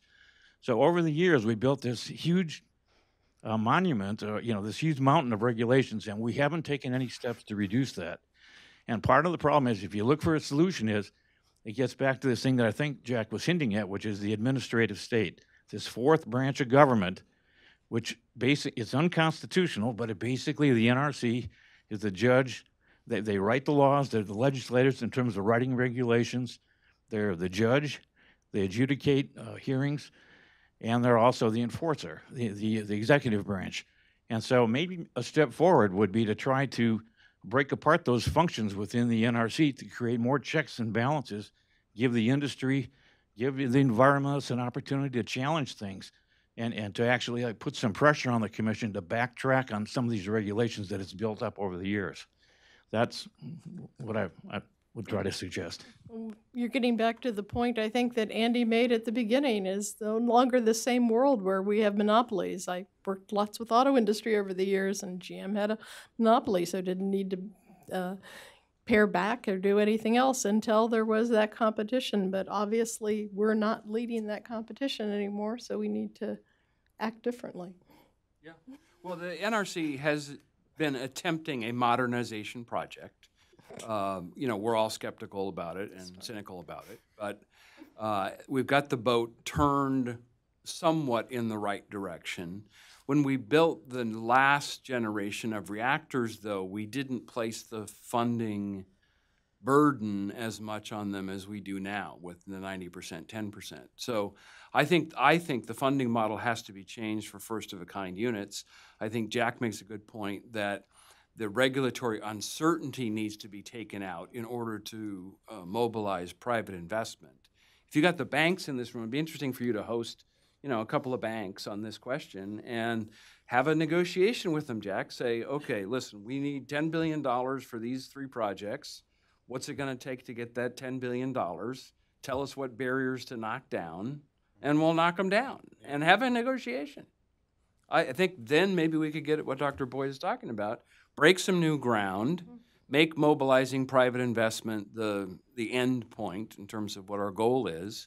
Back to international partnerships, Alan, we can engage other governments in that process because some of the partnerships that we seek involve private industry. It's not just government. KEPCO's a private entity in some respects. And, to the last 2 comments, the one element that you didn't mention is that NRC machine that you talk about, it's all lubricated with money. And it's the same problem that you pointed out, sir, that there's an establishment who is paid with this process pays them. So there's billions of dollars that have been spent over years. Someone's getting that money, and that goes to strengthen the establishment. And we have the incentive structure is very misaligned to allow progress. Rather, the incentive structure basically is built to result in stasis, which is what we have. There's no better example of that than the nuclear waste issue, but really it's pervasive throughout the industry. That's a great point, yeah. Last few questions before we gradually transition to the second panel. Mr. Digman, Paul Digman on the left here. Okay, well, first I'm gonna make a statement, and then I really will ask a question. Let me go back to the issue about NRC and regulation. And what I want to point out is that basically everybody in the world follows the same process the NRC does when they look at licensing. Everybody does a safety analysis report, and people who go to China, what they're going to find out is it's the NRC model. The big difference is there's no public hearings, there's no challenges, there's no contentions issued, and they don't have NEPA. So that's why they have a very streamlined process if you look at it. So if you want to go and change everything, don't look at the technical structure of licensing. Look at all the add-ons that we've piled on. Okay, so Repeal NEPA, I like it. Well, Is that what you're saying? I would join you. Okay. No, Paul is saying give autocracy a chance. So let's go back to the 900-pound gorilla, which is the nuclear waste issue, because you've touched on it lightly, but I think there's a lot more here that needs to be stated as to what is doing to the U.S. industry right now and globally in terms of suppressing the opportunities to move forward with nuclear power. God, it's my favorite issue. You know that. 5 minutes. First? Go first. Go ahead, Jack. This is the most important issue. If we can fix everything else, if you don't fix this one, we will be in the same place. And my perspective on it is this. The current system disincentivizes any sort of innovation. The result of that is not only do you lose innovation on technologies that can be brought to bear to manage nuclear waste, but it totally flummoxes the innovation on the front end of the fuel cycle, which is what ultimately determines the waste that comes out. And that is critical to this. So we keep talking about government doing this or regulation doing that for SMRs. Until you connect the front end to the back end, until the private sector is responsible for the entire fuel cycle, I would argue that we will always have this problem. The current system, by putting the government in charge of it, you disincentivize anyone from doing anything, because politicians see only downside in doing anything on nuclear waste, because if they vote for something and a train car flips over, now they're out of office. So they would just rather sit on site. Industry, and I love industry, and I don't, this is going to sound anti-industry. I don't hate industry. I hate the game that industry is forced to play. They're not incentivized to do anything with it because they get made whole when the government doesn't fulfill its legal obligations. Everything disincentivizes progress on this, and the result of that is what we have right now. So this is the most fundamental question of all. Okay. Glad everyone agrees with it. Open yucca. Yeah, and open yucca. Perhaps a final question from this gentleman here. Good morning, Chris Bidwell from the Federation of American Scientists. My question goes to this: on the back end of the nuclear cost cycle.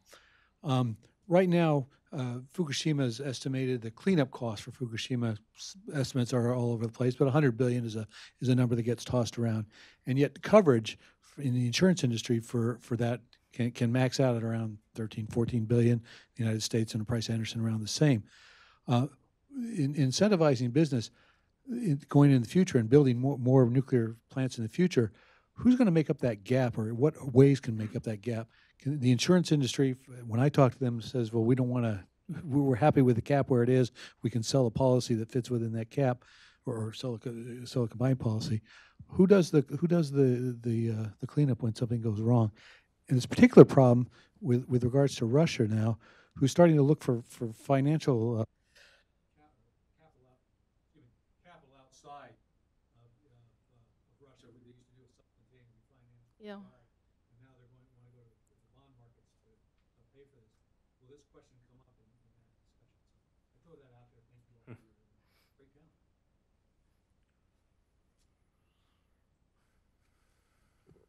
I'll go.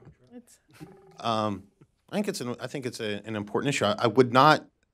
I don't look at it as this happened to Japan, therefore it will happen here. This happened there. I think that the more market-based you are, the better you solve these problems. So that that what you just said may be true is not indicative of how the insurance industry may treat a future nuclear industry. I think the market should take it where it takes us. I am not for pulling Price Anderson out from under industry right now. I am for transitioning away from Price Anderson ultimately. Price Anderson was never meant to be a long-term supporter of commercial nuclear. It was to mitigate the risks with the early industry to support national security activities. So it's become part of the fabric of American nuclear power, just like so many of these things that are problems. So I think that it's a reasonable question to ask, and that we need to figure out a reasonable way to transition out of it so that frankly, the people, my view on all waste, whether it's nuclear or otherwise, if you spill it, you got to clean it up. in the case of Japan, you know, the government's basically bailed out TEPCO. And took it over. I mean, Yep, 76% took it over. of it, yeah. Had to be socialized in that position because there's no way TEPCO could absorb it on the balance sheet. The Price-Anderson structure is interesting because it has two devices for fending off moral hazard. It puts industry in first loss position. So industry gets exposed and they go to the insurance markets to lay off some of that risk. Secondly, the Price-Anderson liability coverage is for off-site risk. The industry, the plant, still absorbs the on-site risk. And so 3 Mile Island was an interesting case where the damage was confined to the site. And so the utility absorbed that risk. So there's a negotiation that's going on there between the public sector and private sector to fend off some of the moral hazard in the structure of Price-Anderson. And to your latter comment about Russia, I think there's certainly some questions about the Russian capability to sustain the model that it has promoted with a lot of its export projects. In Turkey, they were looking for other investors. Those investors came out, and I think ultimately the government said that they would still continue with the project. But you know, as Jack stated earlier, you know, there's certainly questions about the sustainability of that long term. So. And as it relates to one thing that we should learn from I wouldn't normally compare Russia and Japan, but in this case I will, because in both cases those accidents were the result of government bureaucrats, in one case taking full control of the situation, and in the other case having too much control over the situation. Look, government's good at what government does, but it should stay out of the business of doing business. And when it gets involved, when politics intersects with business, bad outcomes happen, and sometimes those bad outcomes cost billions and billions of dollars. Okay. Walter, let's maybe this is a good segue into the second panel. A preview, a setup. This panel. Walter House, Rotary Capital. I left my copies of Adam Smith and Karl Marx in the car, so I can't. We can probably get you the Smith one. Always read the other side. Good to know. This is an interesting panel in so many ways, but one thing that, having spent several decades studying the military-industrial complex and the energy markets, one lessons learned or model that I think is understudied or underappreciated in this country is that when you look at how the government in its attempt to serve its function appropriately works with the military, the private sector in supplying the needs of the military, the way that we sell military systems and weapon systems across the globe leads more than just economic outcomes. It leads to our leadership of global and security issues. I think the nuclear energy or energy in general markets could be very analogous because I don't think people often understand the number of subsidies that our government provides to the military-industrial complex.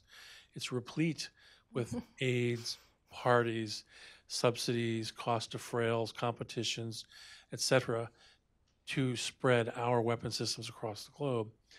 And I think we could do somewhat, we're not going to change that model in a long time, I don't think. So when you look at some of the inefficiencies in the marketplace, like the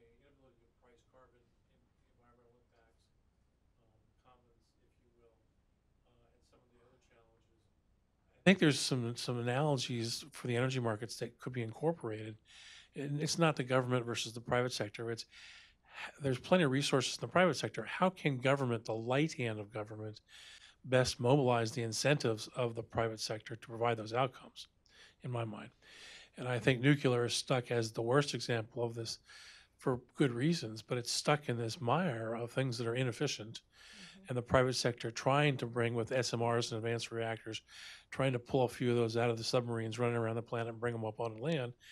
But we in this great experiment for democracy, we have a problem competing with authoritarian, other governments that can snap their fingers. And so while we preserve this experiment of ours on democracy, we're going to face some real problems here in the next 20, 30 years if we can't figure out how to solve this gridlock kind of a problem, I think.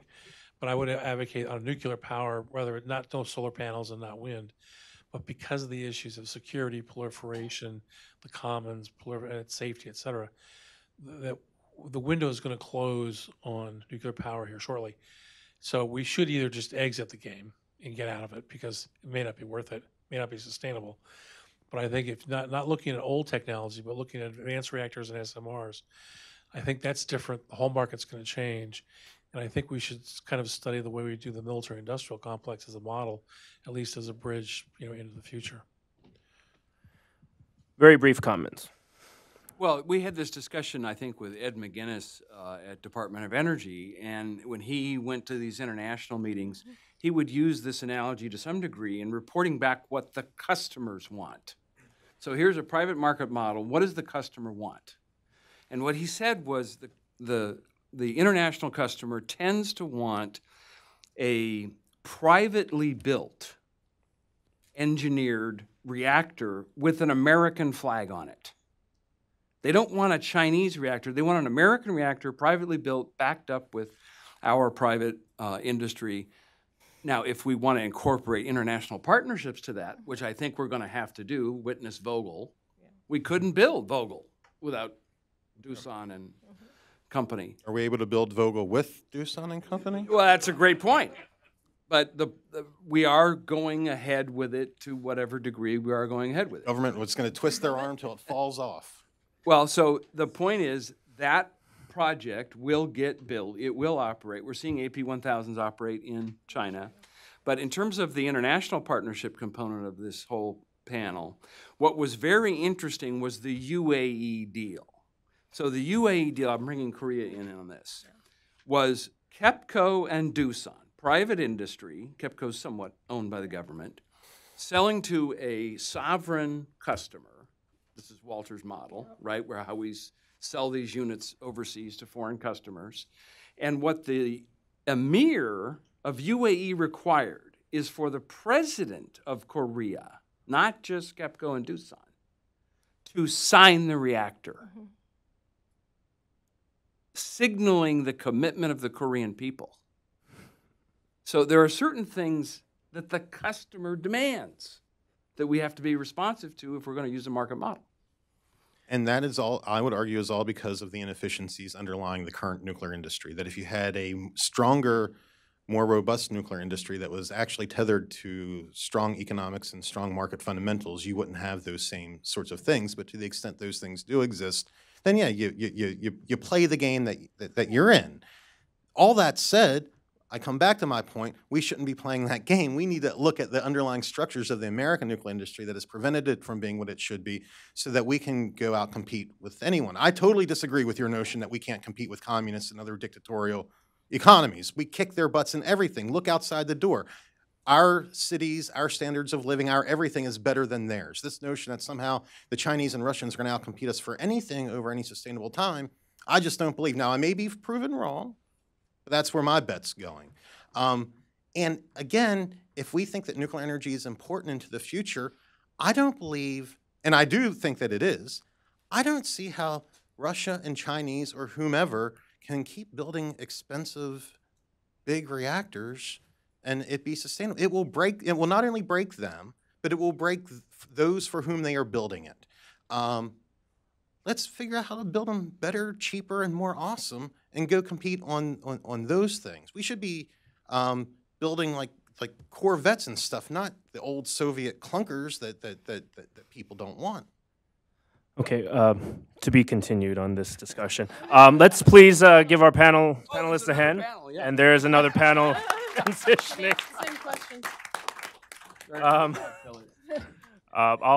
Let me introduce Walter Howes, who's going to come up and introduce the second panel. But let me introduce him first while we transition to the second panel. Yeah. So Walter has been a managing partner of Verdigris Capital, a merchant banking firm, and since he left US DOE in 2007, he'll be moderating this panel. He's going to introduce the panelists, and I believe Mr. Paul Murphy, one of the panelists, will be kicking us off with a presentation. So, Walter, thank you so much for doing this, and I look forward to hearing from you and the rest of the panel.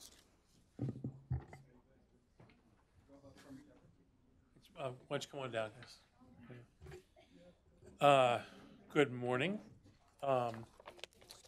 It's a great pleasure to be here. I'm afraid that this panel does not have the luxury of 60,000-foot fireworks. We're going to come a little bit closer to ground level, but very, very much embedded in the same concepts here of trying to figure out how does the globe deploy nuclear power, and what are some of the models that are successful and or less successful. I would like to make just a couple introductory comments in context, partly from the last discussion and transition into this one. My background's mainly finance, Wall Street and private equity, and I had a few years where I kind of got lost in the hallways at DOE, trying to find my way out. And one of the things that I can say for sure right now, globally, is that this planet of ours is awash in capital. Trillions, depending on who you talk to, there might be 21, 22, $3 trillion of capital that really doesn't have anywhere to go. It's earning 0.5%, maybe 1%, maybe 3% if it's taking extreme risk. But after the financial crisis in 2007, 2008, things really changed. And we also have generated a phenomenal amount of capital around the planet. But right now, our risk allocation system is still in flux. And our nuclear power business is stuck in the middle of that to a certain extent. And so the good news is there's trillions of dollars that would love to come play and help facilitate this and other industries. But governments and countries and markets have to allocate the incentives enough efficiently so that capital could flow. And I would advocate the prior discussion and some of the debate about that discussion has really to do with how do we allocate those risks and those incentives. And that's really at the core of what this panel is talking about, where how do we structure transactions to essentially allocate risk and incentive to create a successful project, in this case, nuclear power. Between this panel with Scott and Paul and Ted, we have a world of vast experience in terms of this industry, private sector, public sector, domestic, international, legal, policy, finance. So this panel's got a lot of resources that we can bring to bear here. So we'll start off with the presentations, and then I think we have plenty of time here at the moment. So some people are going to not use PowerPoints. So I would say, maybe we can take questions after each session for a little bit, and then wrap up with questions afterwards. But also, I would like to make another point in terms of global supply of capital is an observation. If I go back literally to 1999, 2000, 2001, I happened to be at the Department of Energy, and then the COO, the number 2 at DOE, was Dr. Ernie Moniz. And because I was coming up out of Wall Street, he mobilized the team and sent me around the planet to study how countries and their laboratories or their machines to generate science and innovation function. And his premise was that in the U.S. they don't function very well. Some people here have served in government before I was there and some after. And But at that point in time, in between sort of a Democratic-Republican transition and what was going on, we went around the planet and studied Japan, Sweden, Germany, France, Korea, Russia, China, in terms of what was the relationship between national laboratories, private laboratories, and the government and private sector. So one of the classics is the Fraunhofer model in Germany, where you cluster both private and public sector labs, private sector industry, and you cycle people between all these things, cross-training. You didn't have everyone in their silos, or what do they call them today, centers of excellence or silos or whatever, where you're stuck. And anyway, we worked for a while on what should the U.S. do, and our laboratory system is horrendously expensive, burdensome, regulated, kind of like the nuclear side. So it made it very hard to escape from the Manhattan model. Much of that came up out of the Manhattan model, driven by security, driven by World War II, making the atomic bomb. Our laboratories were spread out diverse, and then they were cloaked in security, a very heavy expense structure. We still have not escaped that burden. So, you know, I'm not trying to go all the way towards Adam Smith and everything solved by a free market, but I'm saying there is certainly some truth to the fact that the government can be very inefficient and not the best allocator of resources. But particularly in this particular sector, this is not making tennis shoes, we're making reactors here. This is tough. You know, we're trying to escape all that. But the conclusion that Ernie Moniz came to back in 1999, when we submitted our, 5 3-ring binders, he went right to the conclusion, and the 2 things he asked for right away was, he said, this is DOE, remember, he said, steal me a DARPA. So go over to DOD and steal me the DARPA, which is now ARPA-E, to see, to fund the very early part of research and technology, the most critical pieces that the private sector wasn't doing, and then solve me a problem with the Valley of Death for capital, which turned out to be the loan program. Now, he's a physicist, he's a mathematician, and he kind of got it right away. And it's taken until, whatever it took until 2006 to get those things started. But I would advocate in that balance between public and private, ARPA-E as an early investor in venture capital for technologies, and the loan program helping to solve the problem of capital markets and their challenge with not investing 10 million, but investing $1 billion, which is what you need for a new reactor in the private sector. That's what the loan program helps, bringing the government's balance sheet, but not using government management techniques, relying on the private sector to execute, but bringing the balance sheet to bear is kind of, I think, a win-win of an example of a tool that's the best of both worlds. So anyway, open for debate. So why don't I step down now, and we'll get into the conversations. Scott Campbell's going to go first, and then we'll have Paul, and then Ted. Yep. Thank you, Walter, and congratulations to the Heritage Foundation, to Gabby and Sasakawa for putting together a very timely program. This morning was lively and interesting. I don't know, I think Jack left. He's back in his cage now. So, but made some very good points, and I actually agree with him on a lot. I'd like to. We talked a lot in the first session about large reactors, light water reactors, about 40-year-old technology, 50-year-old technology that the Chinese are marching forward with. I'd like to change the subject a little bit and talk about small modular fast reactors, which I think are the truly disruptive technology that'll be the next big thing. And I think that's where the future is, where it lies for the United States, a technology that can leapfrog the old technology that's being pirated or copied or improvised by the Chinese and the Russians, and make a big difference in the world for a lot of the reasons they discussed earlier.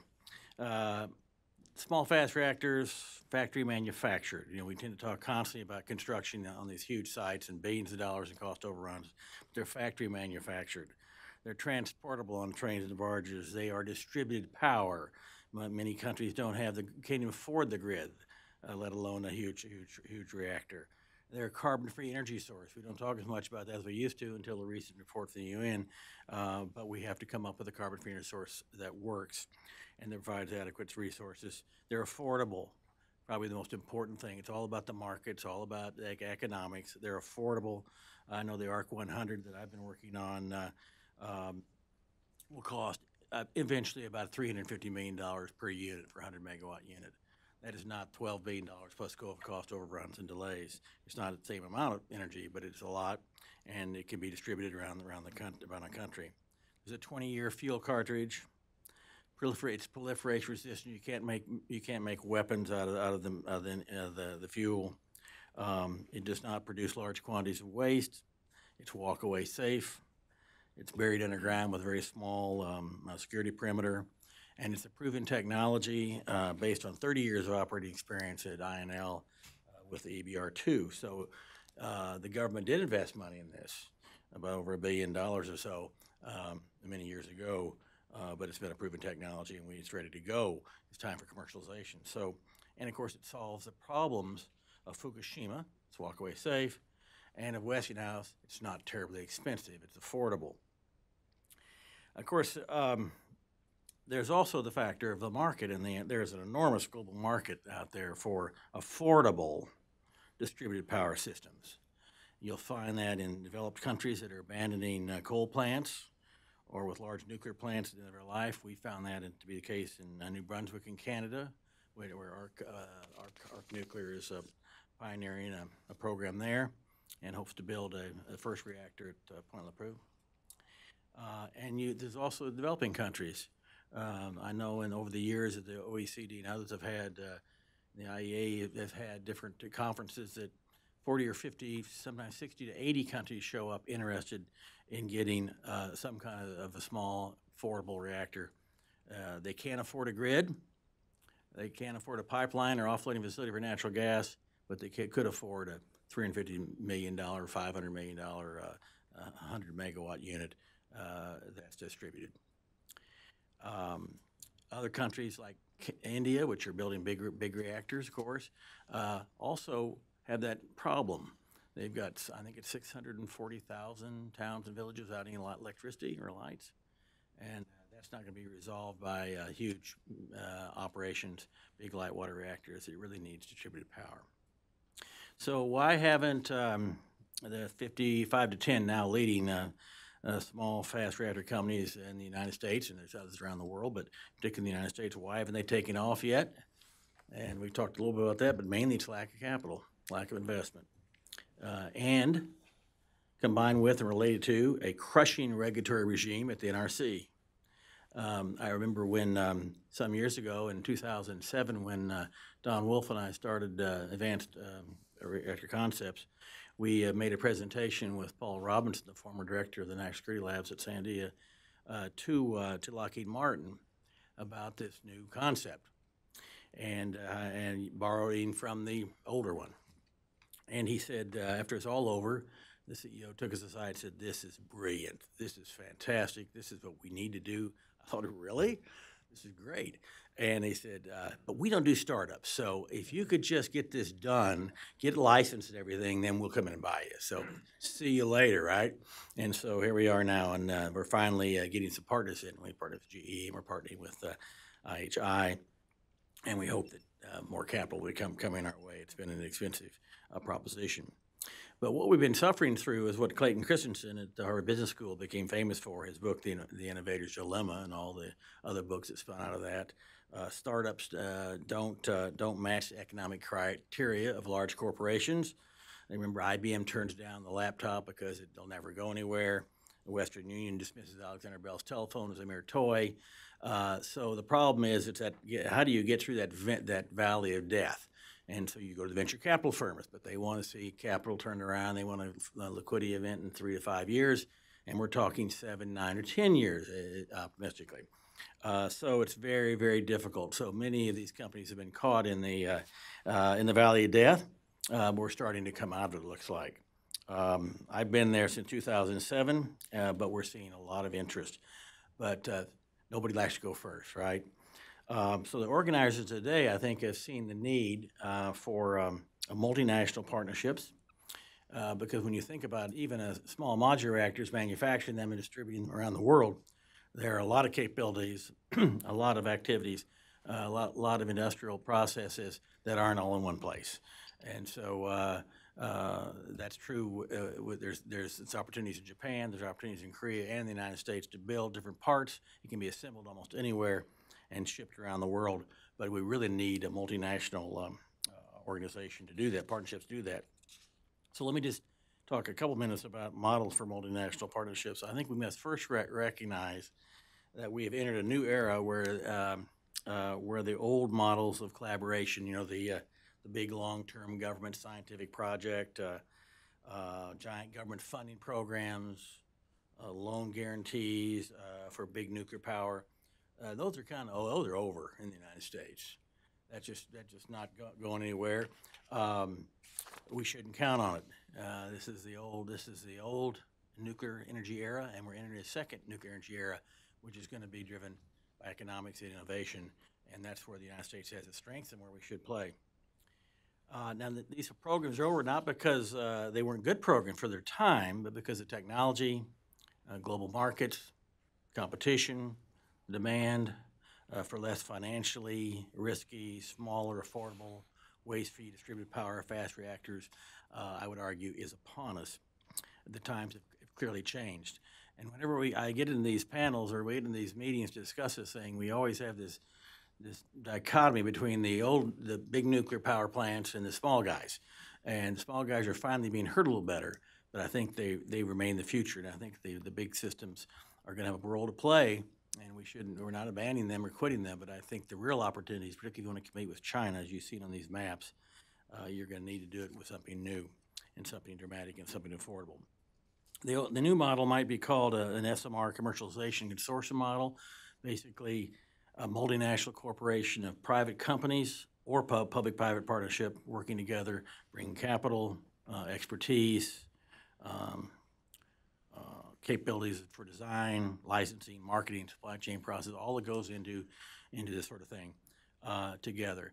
And so like we had said, I think the last panel said that if you can match up the capabilities, you really have something. What role does government have to play? It doesn't have to play any role at all. But the truth of the matter is, in case of, I know Japan pretty well, I know a little bit about Korea, but in the case of Japan, for example, the government is very much involved in thinking, planning about the future of nuclear power. And so government needs to at least provide, METI needs at least to provide some administrative guidance, as they say, to make the big corporations in Japan, which are not big risk takers in the beginning, to step up and to work with smaller companies. There are terrific business opportunities if you believe in this. There's a host of very good companies out there right now moving through the process. Of course, they're not going to the so-called gold standard of the NRC. They're going to Canada. And there's no reason they couldn't go to Japan or to Korea, for that matter, for expedited, entrepreneurially sensitive, affordable regulatory reviews. Canada is going to make a real mark for themselves by allowing a vendor review up front that de-risk the project and then allows you to bring in and do the final work with larger investors. The cost of something like this in the front end with Canada is $30 to $50 million. Companies trying to get to the NRC are spending billions and aren't getting anywhere. So they've got something there, and we ought to take the same. In fact, when I was after President Trump took over the White House, I was invited over to have lunch with the OSTP folks, and Michael Krastios was in charge at that time. He was the deputy now, and he said, I want to talk about ARC, the company you and Don Wolf put together, and I said, well, what do you want to have in mind? He said, you see, you all are the poster child of what's wrong with the NRC, with regulations company. It's oppressive, it's expensive, it's ridiculously expensive. It snuffs out all entrepreneurship, all risk-taking, just too expensive. And so we want to reform that. And I said, well, amen and good luck. So we'll see how far they get with that. But if we want to compete in this world of smaller, fast reactors, that needs to be changed, and we could have a whole program on how the NRC ought to be changed, and how some of the incentives for costing us more money could be removed from the process.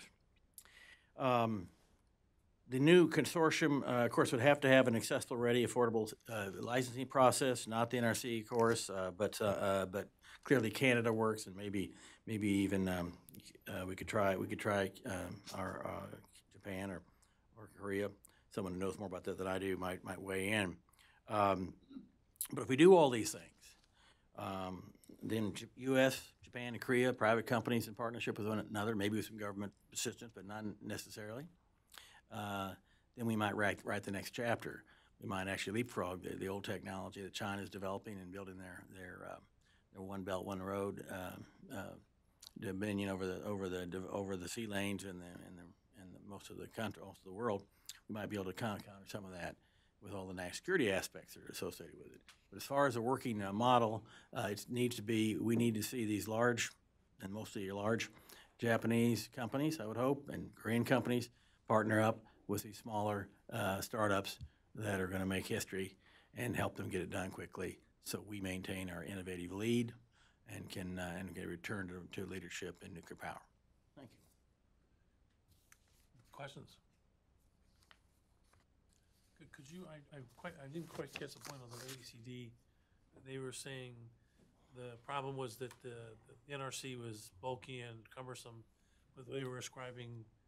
The OSTP, it was Office of Science and Technology Policy, the White House, and they were basically saying it's too expensive for startups, much too expensive for startups, and the incentive is to come up with costly studies and that sort of thing over the years, which makes it more and more expensive to do these things. And of course, that pays into it's almost a conflict of interest, pays into the regulatory agency, so that they land up with a growing enterprise.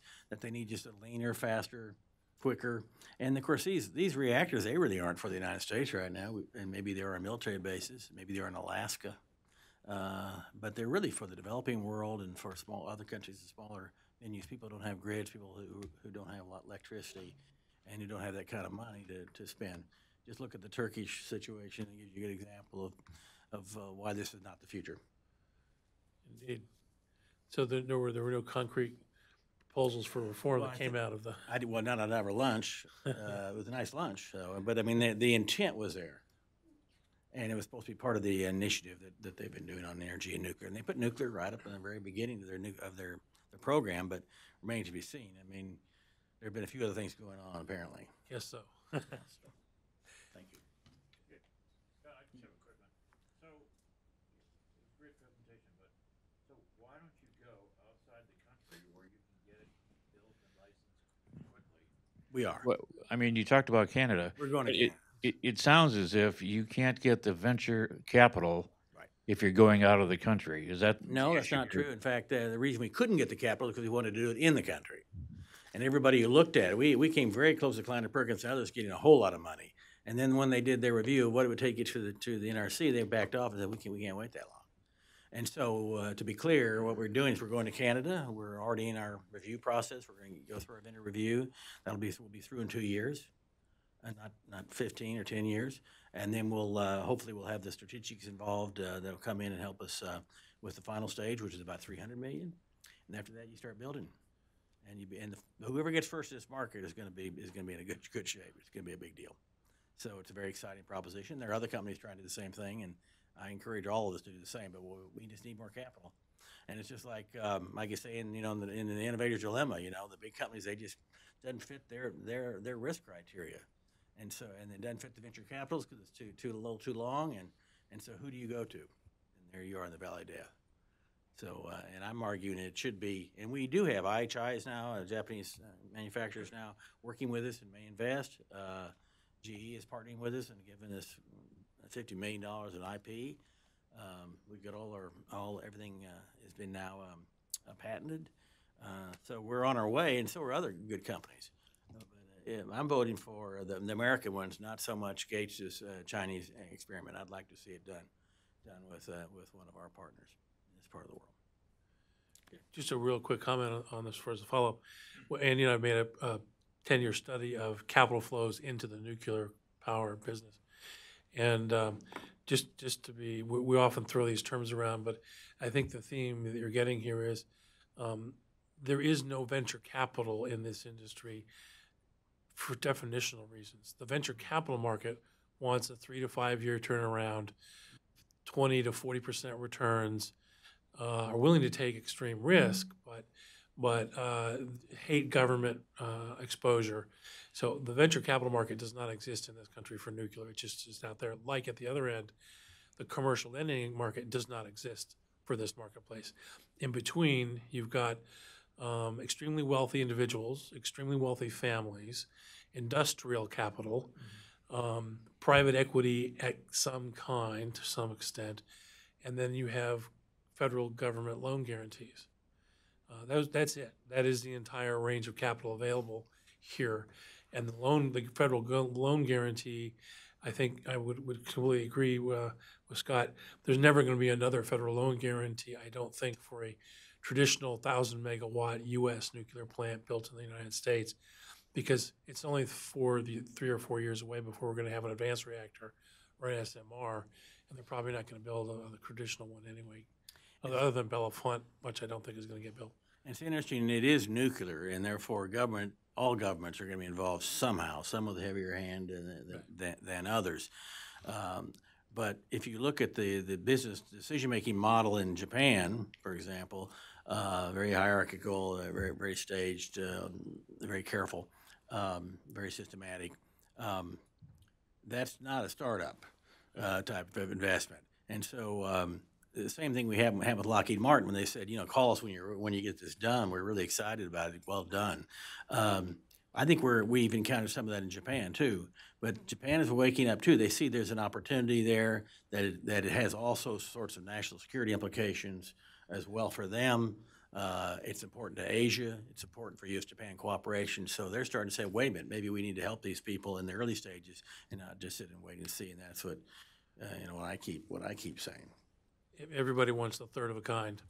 So why don't we stop there and go to Paul? We'll come back again at the end for questions to catch up. So Paul Murphy. Thanks, Walter. Thanks to our hosts for setting this up. I'm going to really talk about some lessons learned from the Baraka NPP. At my former firm, we were counsel to the lenders, so Korea Exim, US Exim, and the commercial banks. And I think there are a lot of good lessons there about the value of cooperation, which is the underlying theme of these events. So when you look at Baraka, here's just an overview for those that don't know much about the project, but I'll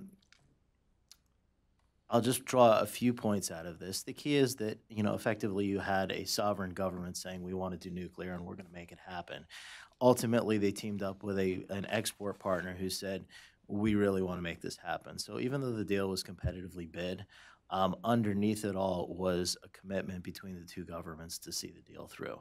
There was a government-to-government aspect to all of this, and if you see the other deals that have flowed between Korea and the UAE, you will see it wasn't just about a nuclear deal. It goes into other things. You had a host country with a lack of national experience. You had a host country that took a very aggressive view in dealing with the problem that when you say nuclear in the Middle East in the same paragraph, people start to get nervous, and they proactively manage that. And there was always this sense of knowing that they were in the spotlight and also the idea of reputational risk. And that will translate into some of my comments about the financing. But, I don't know what happened to the formatting here, but we're losing some headings. So sorry about this. Hopefully the final slides will have that. But, this started out, there was a strong U.S. presence in the deal early on with their initial advisors. But when you look at the final bidding teams, and again, apologies for the formatting here, you had Korea, you effectively had Japan, and you had France. The U.S. didn't even make the final cut in terms of reactor design. And ultimately, the Koreans won. Interestingly, back in 2009, the Chinese were nowhere to be found, which is really interesting when you consider where we are today. And the Russians, the urban legend story was that the UAE was advised if you don't want a Russian reactor, don't let them be in the final bidding group, because if they're there, they'll win. So the Russians never made the final cut. And, again, you can choose to believe what you want on that front. But when you look at the final deal, you look at the size of the deal as a 4-unit deal, plus fuel and operating services. At the end of the day, under the original structure, you had $10 billion of export credit finance coming from the Koreans. and $2 billion was committed from US Exim. So you had $12 billion of export credit financing for a country that, doesn't exactly need external financing when you come right down to it. So that was quite instructive.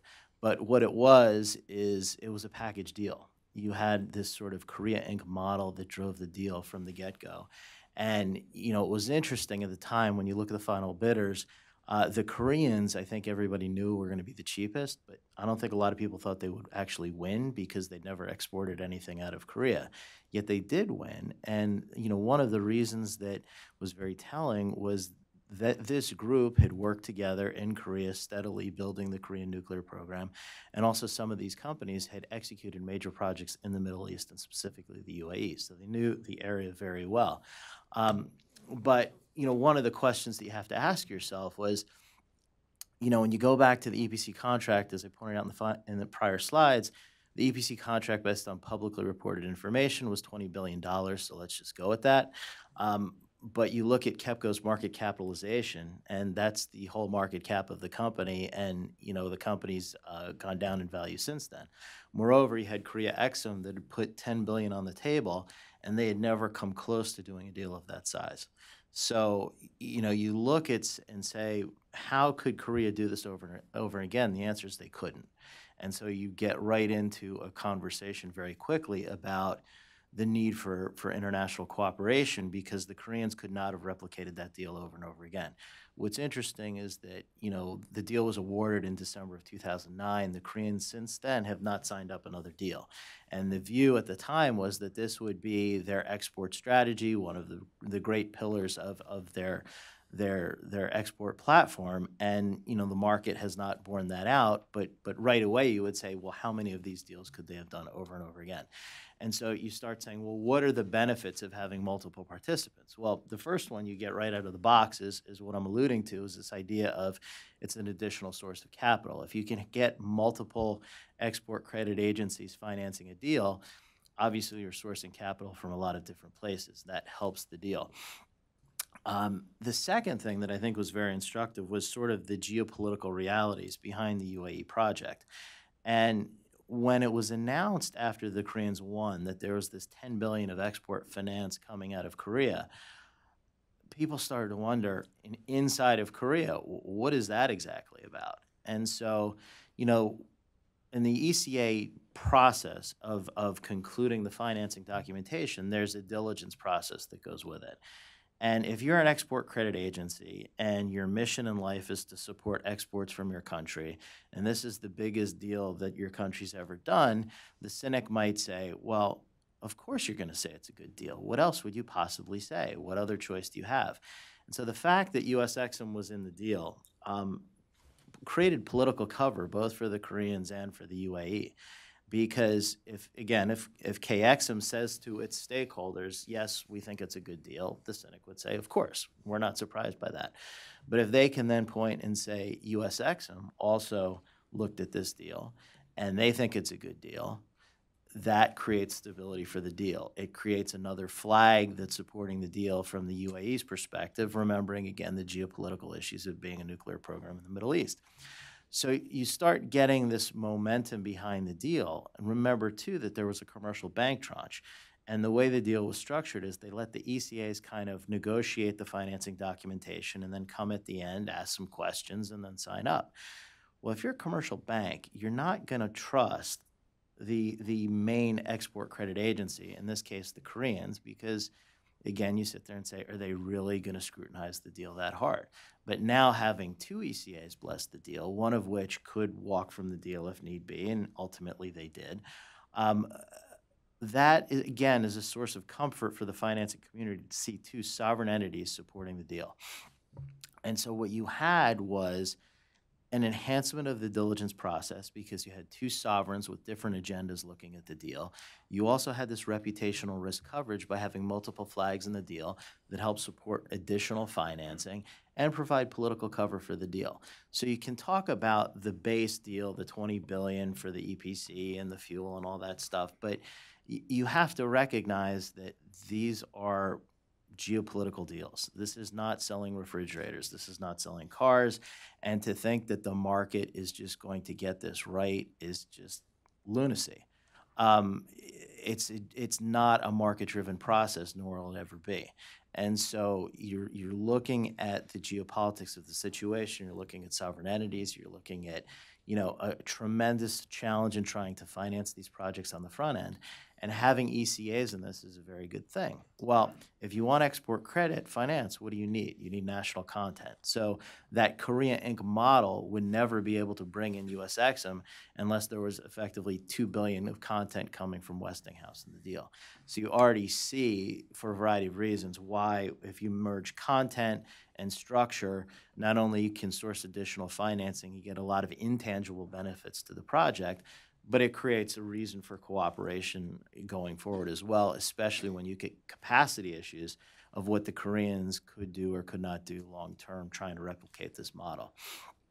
So the current and future state of things, where are we? And a lot's been said on this already. The Russians and the Chinese are dominating the market right now. It's state-owned entities driving things forward. It's government-to-government deals. And where the rubber hits the road is not on who has the best technology, but who can bring financing to the deal. Right now, U.S. Exim isn't in the game, so that creates unique problems for the United States because they can lend $10 million, and that's with an M, not a B, and that doesn't get you very far in the nuclear space. When you look at the competitive landscape, the Russian offering, which we've heard a lot about, it's pervasive. They're selling everything. They're packaging it sort of in a soup to nuts fashion. I can do everything.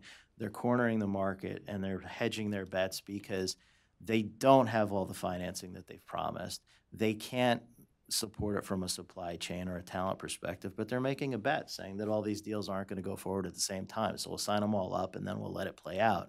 And so far, it's quite brilliant, and it's working. When you look at these deals, and this is probably hard to see, but you can look at the size of the financing that they're providing, not only in terms of the quantum, but in the rate and the tenor, and that's very powerful. So you look at what they're offering everywhere, and you say, well, of course the Russian economy can't support that, but it doesn't have to because all these deals aren't moving at the same pace. China, state-owned entity model again. Financing, as was mentioned before, it's a quid pro quo type system. You look at how they sort of, abused the UK government and the deal they negotiated to get additional sites and reactors, and they tried to roll out the same model in Argentina. They're playing hardball just as the Russians are, but in a different way. It all fits into the Belt and Road structure. You have debt dependency concerns. And, I think they're looking at it in a more commercial fashion maybe than the Russians. The Russians, it's maybe a little more upfront geopolitical diplomacy through these nuclear projects, but the Chinese are doing it too. And while the Russians have done more of it, the Chinese are coming on quickly. And you see they've done it in Pakistan. I don't think most people care what's happening in Pakistan. We're now you see U.S. vendors moaning that they're not doing deals in Pakistan. But what they've done in the UK is pretty amazing. All of us grew up in the Cold War era. The fact that you would have a Chinese nuclear reactor in the UK, 20 years ago would be an unfathomable concept. Yet it's happening. So, the world is changing, and the Chinese are playing a very effective game. How do we assess this? The role of government's key, and it can take a lot of different roles. I mean, what's happening in these deals? We say that financing is the determining factor, which it is. But what's happening is these are G-to-G deals where, yes, it's about the nuclear reactor and the nuclear project, but the Russians, the Chinese, the French, the Koreans, even the Japanese are stringing together multiple deals across multiple sectors. So, to expect Westinghouse to try and compete on its own, it's just never going to work.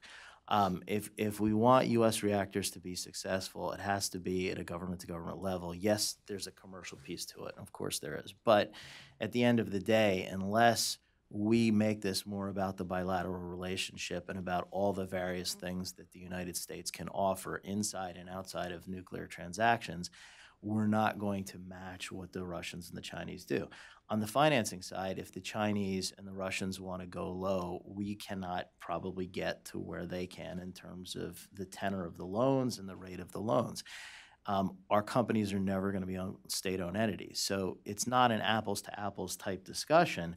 The question is, well, what else can we do to win and have a true win strategy that says, well, okay, on the financing side, we're going to get close. We're never going to give you maybe the best deal.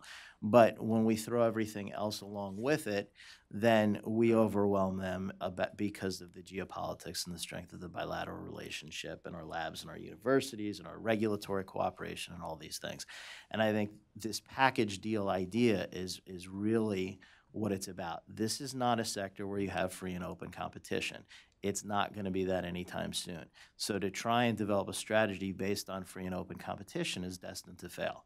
So it's got to be industry and government together, but industry cannot aggregate all the things that the United States can put on the table, military cooperation being one of them. So you need government industry working together. Industry has certain burdens, but I think government does as well. So just in conclusion, I think, what can we do? You got to get US Exim back in the game. The BUILD Act is on the president's desk for signature. That's a hugely important tool.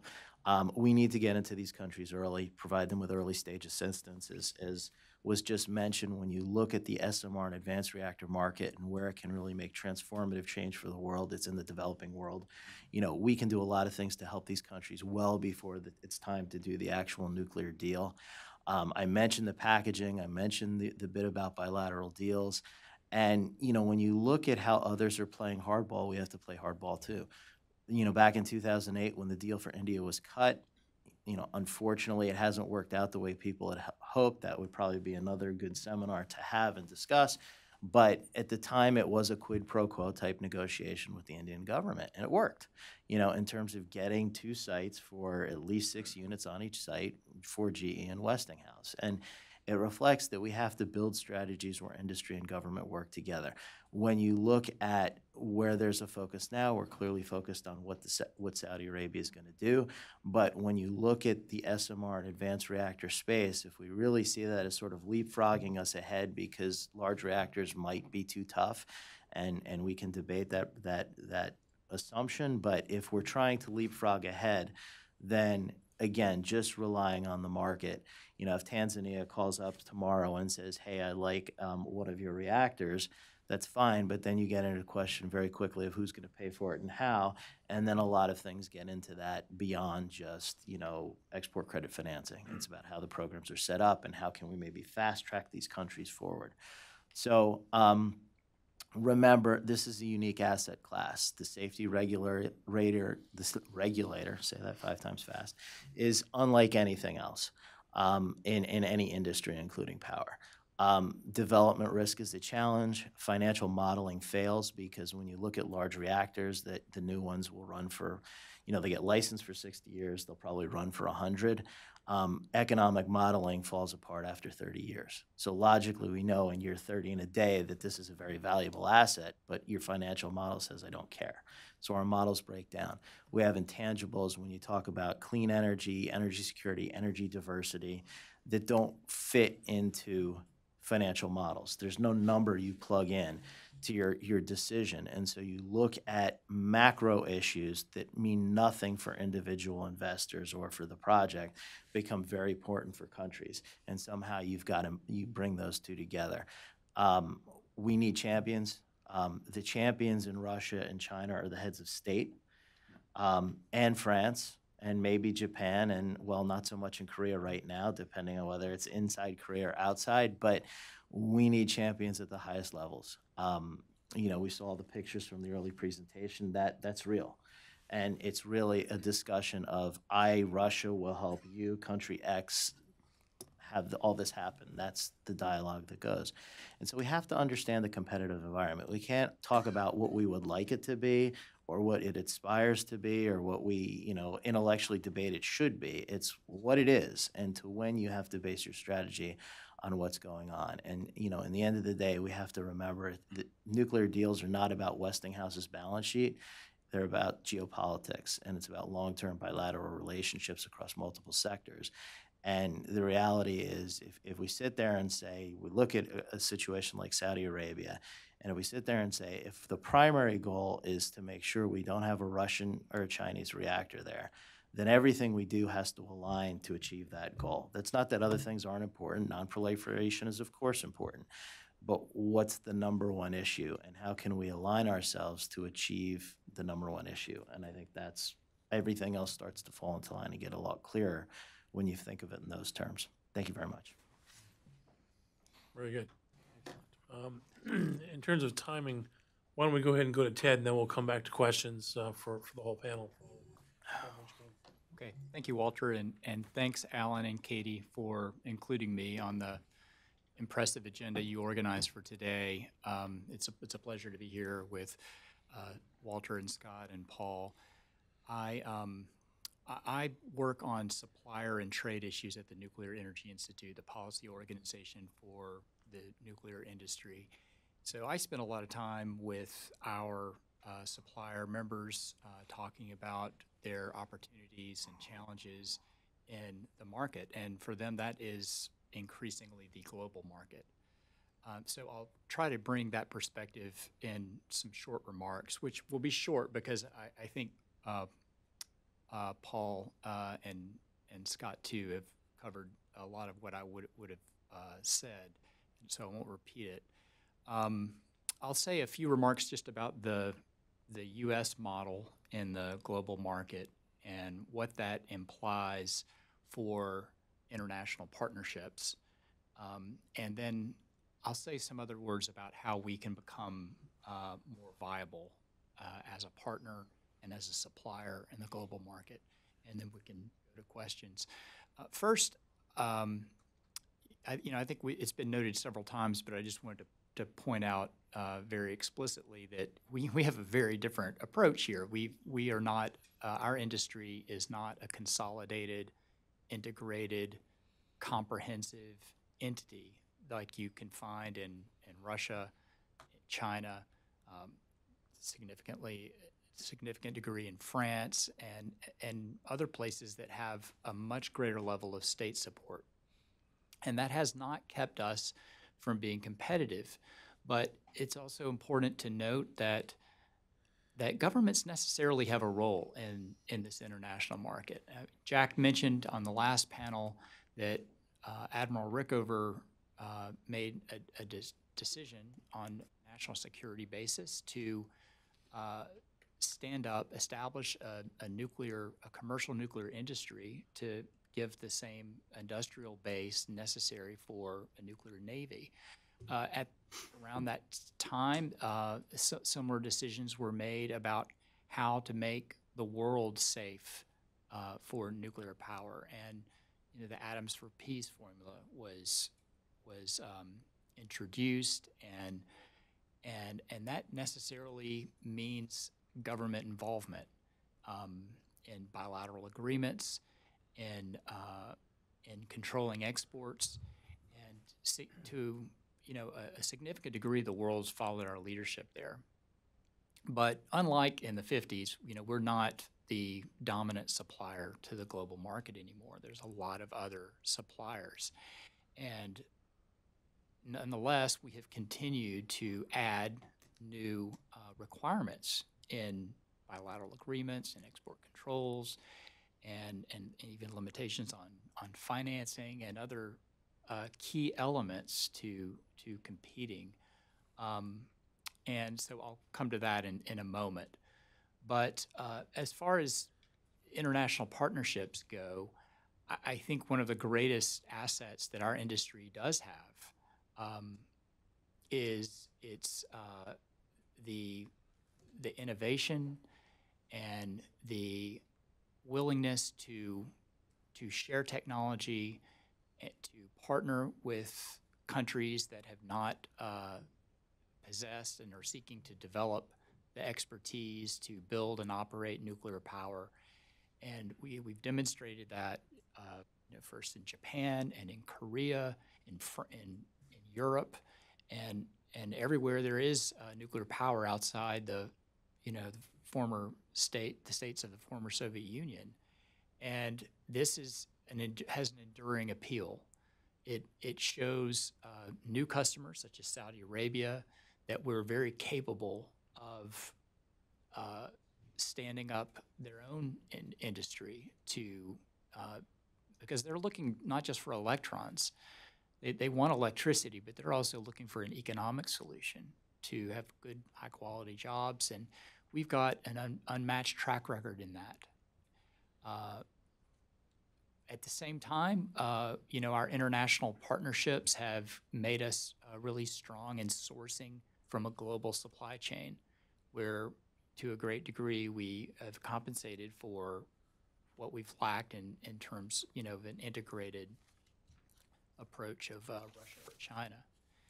So I think that, you know, regardless of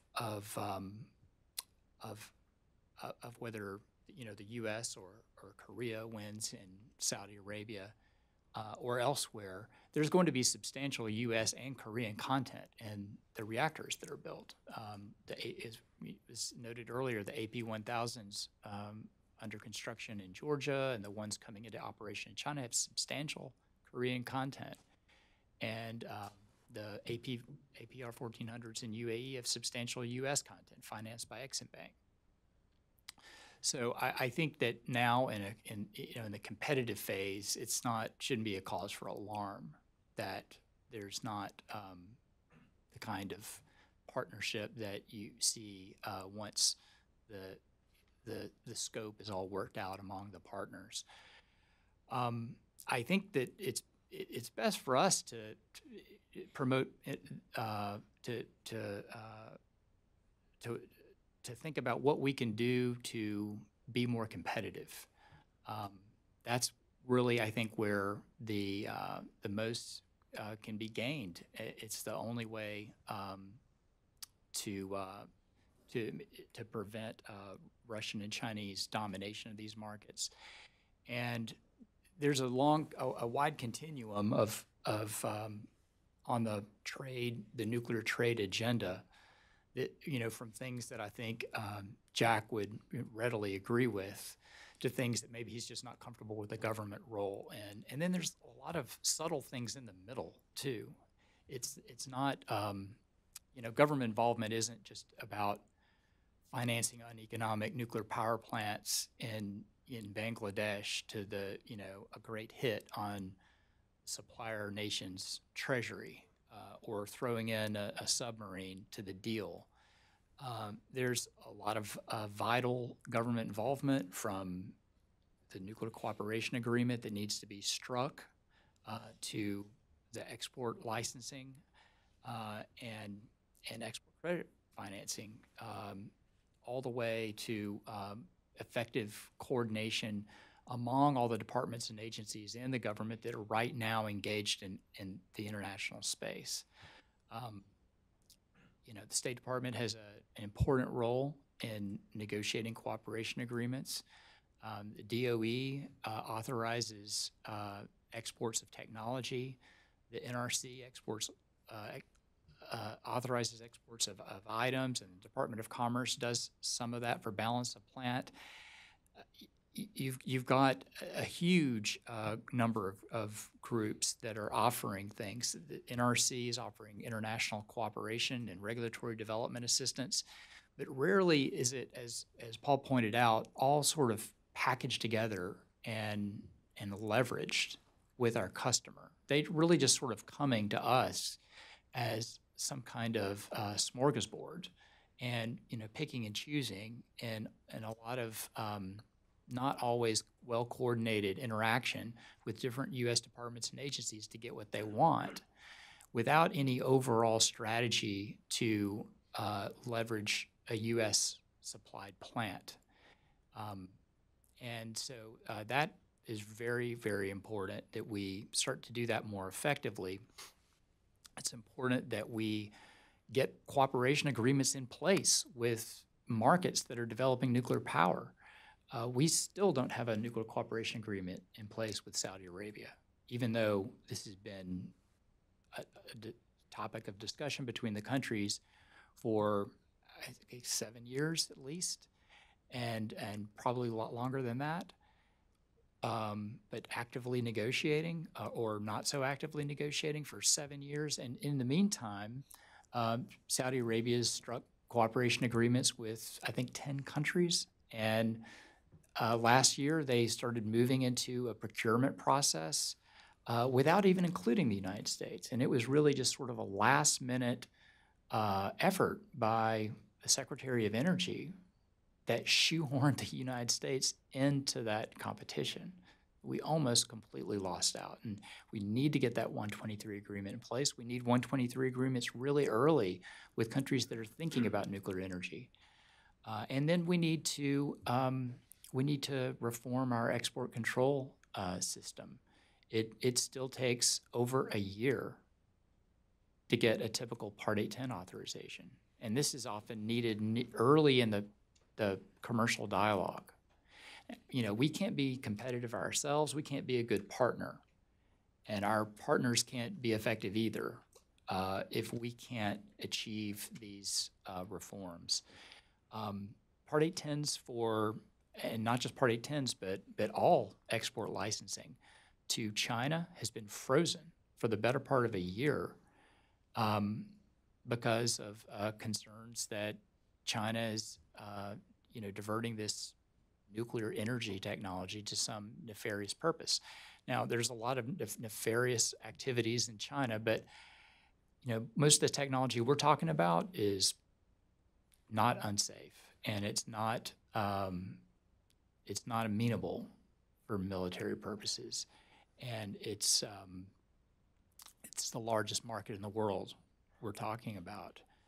So we all hope that we can make that part of rationalizing export controls to get back in the game and resume commercial engagement with China. So with that, I'll stop and kick it back to you, Walter, for questions. Why don't we take a few questions, and while we're getting the mics around here, Paul, I'd like to ask Paul a question. Under this theme of partnerships and competition and the global nature of this, in your slide you were talking about the 3 final competitors for the UAE transaction. I know you were involved with that quite a bit. Could you share some insight into what did people know about, in the Korean bid, the future involvement of the United States as a partner with Korea? What did people know, or what did we not know? How much of a role did the U.S. have in that early on? I don't think it mattered very much in the decision. I think it mattered before and after, because I think that, they never awarded the final deal until there was a 123 agreement signed with the United States and the UAE before they made a final decision. So I think there was a timing issue, and again, from a reputational perspective, there's a lot of value to the UAE in getting that 123 agreement. I think that's symbolic of the status that the U.S. still has in certain parts of the world, and our nuclear processes still have some tangible and intangible value.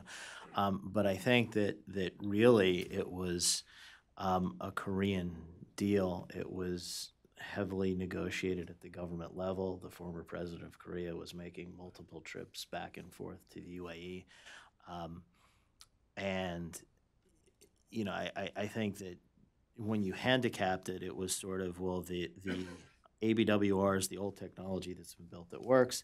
The Areva technology is a little bit clunkier and is having some problems in OL3. I mean, remember, this was 2009, so really the problems at Flamanville hadn't really emerged yet. And, OL3 was the first one, and you could always explain away the first one. You can sell that, but I think the Koreans came in with a competitive offer in terms of cost and schedule, and if you benchmark it against international practice, you would have said no way, no how. But if you benchmark it against what the Koreans have done in Korea, you would say, which we did as Lenders Council, as one of the advisory team, you see that it could stack up. And there was a really interesting article that was written a few days after the reactor was awarded, and it was, you get these clipping services, and this one was by the Tehran Times. And I said, I've got to read this just for fun. And, 95% of the article was exactly what you would expect. But there was a really subtle theme in all of it, which was saying, the French were selling a reactor and they wanted all other kinds of commercial deals and things to connect it all and maybe a military base. The U.S. had all kinds of conditions like thou shalt not do this and thou must do that and blah, blah, blah. And the Koreans wanted to sell a reactor and the UAE wanted to buy a reactor.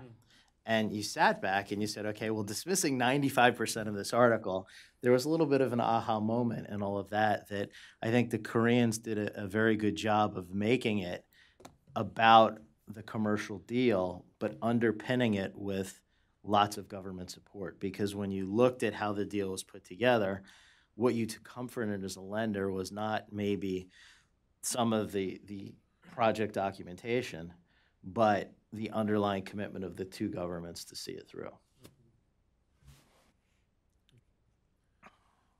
Good linkage. Other questions?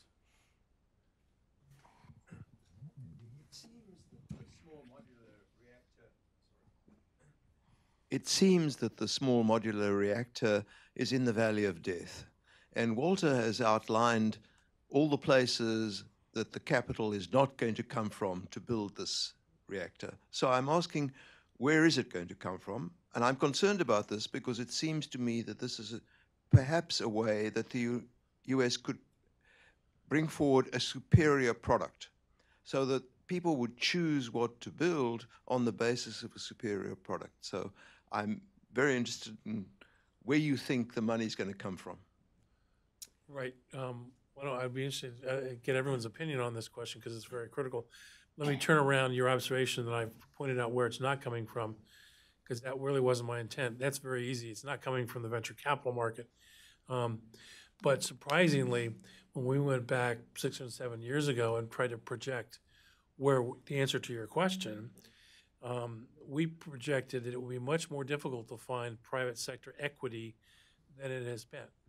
In other words, other way of putting it is we are finding much more interest in the private sector than we had expected on the equity side, meaning wealthy individuals, because wealthy individuals are now more wealthy than countries, family offices, some private equity funds, and industrial partners in capital. That's where it is coming from. And it's coming more readily than any of us projected, than anyone ever predicted 5 to 7 years ago. Not enough, but it's coming. For example, General Fusion has raised over $300 million on their own, and this is fusion, not even fission, right? This is beyond, new scale and everything else. So that is quite encouraging. On the debt side is the problem.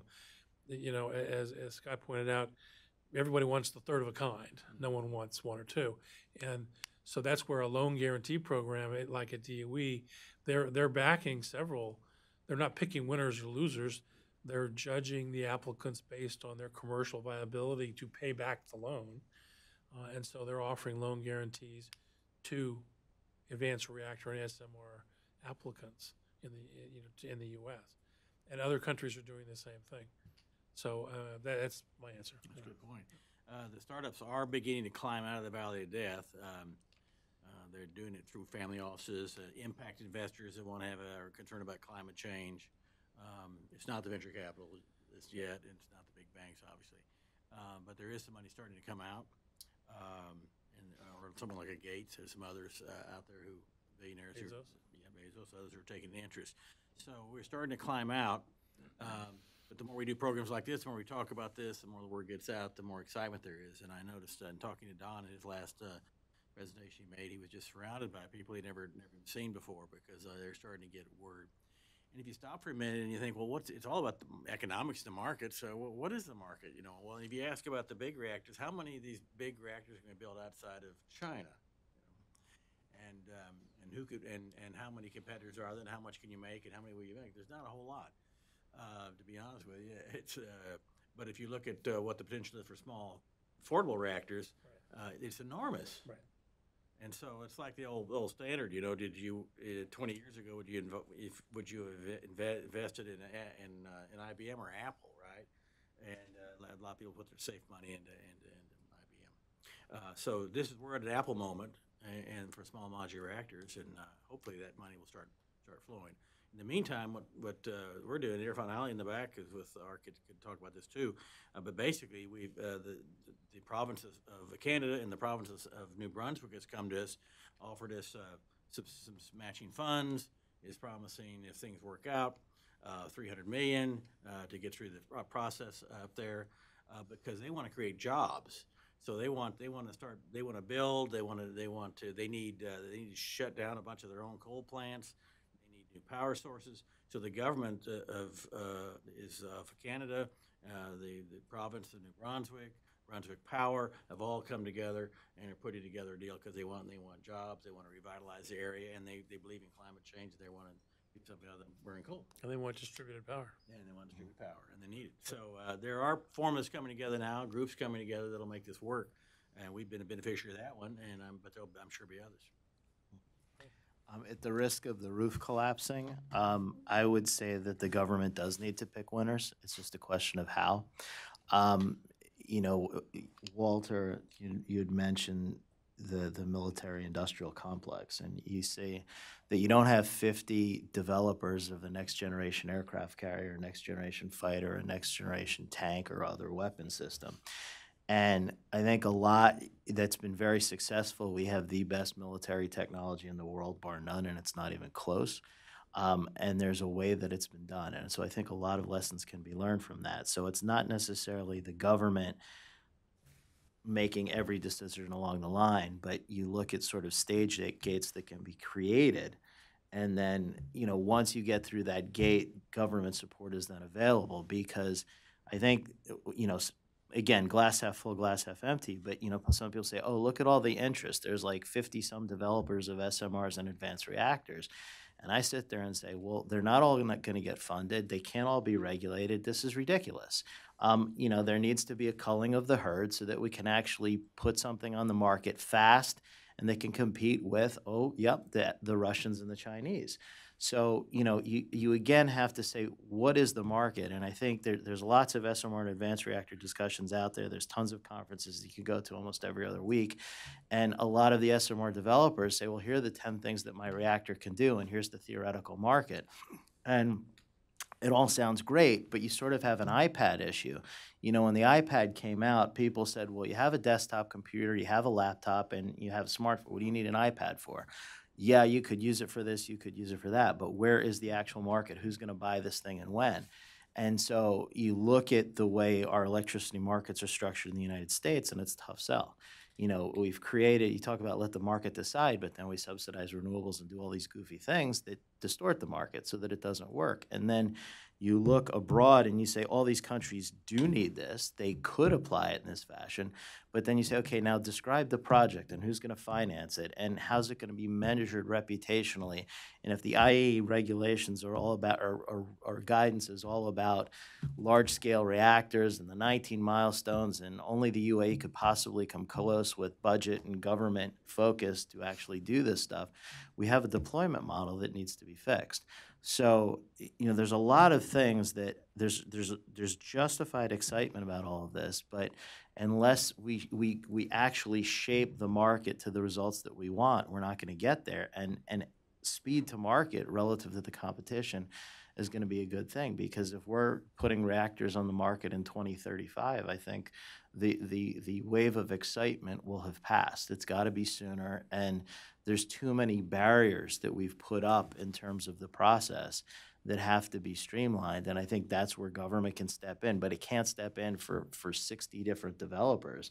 It can pick a few, and there's got to be a reasoned way to do that, but I think it's got to happen.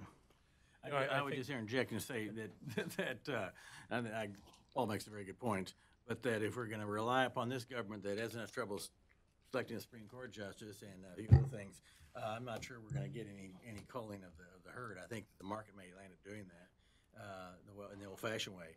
And if you look at gas turbines, they're not dependent upon the United States government. They're sold all over the world. No reason that factory manufactured small modulars couldn't be sold all over the world too. It's a little more complicated than that, I understand, but I just don't think that either anybody in government who's in a position to successfully do what you suggested. Sorry. No, well, I was going to say that to this point about military-industrial complex or energy market, even the DoD struggles even to maintain two competitors once you get to a degree of complexity, like the Predator or the 35 or a satellite system or GPS, in order to maintain the veneer of competition, even almost, our U.S. government tries to maintain at least two. once you get to that level of complexity, because just economies of scale globally are not there. And a gas turbine, I would advocate, is just so much, it's infinitely simpler than an integrated nuclear platform. I mean, it can, but I'm saying it's really hard for the U.S. model of free and open competition to compete against a country where they're unified with the government and they have one supplier. It's challenging, you know. But I think we can get there. It's a real challenge. Ted, what do you think about capital availability? Where's it going to come from? Well, you know, I think mainly about the policy agenda. So for our exporters, it's, you know, we've got to have ECA financing, and it's, you know, that will bring in other money behind it. But without it, we can't even meet the bid requirements, because every significant nuclear tender around the world has a requirement for ECA support. So you don't even get to compete if you don't have an Ex-Im bank. So it's, you know, that's something that still hasn't been operating for over 4 years effectively, and so hopefully we can get that fixed soon. And just on that point, on the Ex-Im bank point, U.S. Ex-Im was viewed across all sectors as a leader in the market, not just in terms of the size of financing, but in the competence and leadership and diligence of projects. And because of what's happened, they've lost that role. So, you know, we're talking about U.S. Ex-Im from a nuclear perspective, but we've taken a hit across the board because they're not in play. And a lot of the good things that they did in terms of ensuring that projects were done well from a sustainability perspective. And, you know, you look at all this debt dependency diplomacy that's being written now about China and how the Sri Lankans gave back the port to the Chinese. You know, that all gets into putting together a good project. And the ECA has played a very critical role in all of that. And the one that was, when you were in the room and there were a bunch of ECAs in the room, the one that kind of traditionally led the discussion as being the royal pain in the ass was U.S. Ex-Im. And that was a good thing. And we've lost that. Andy? Well, this builds on the discussion Sandy had, far left over here, Eric. If you could, Ted, talk about the capital structure of the utilities, of the NEI members in this spectrum of capital that Walter talked about at the beginning, in that private industry is not private industry uniformly in terms of its appetite for risk. So from venture capital and oil wildcatters to chemical manufacturers to utilities owned by widows and orphans and pension funds, you have this spectrum of risk appetite that affects how they approach advanced reactors and the next generation. If you could talk about how, just within your own membership, you see them approaching these kinds of risks.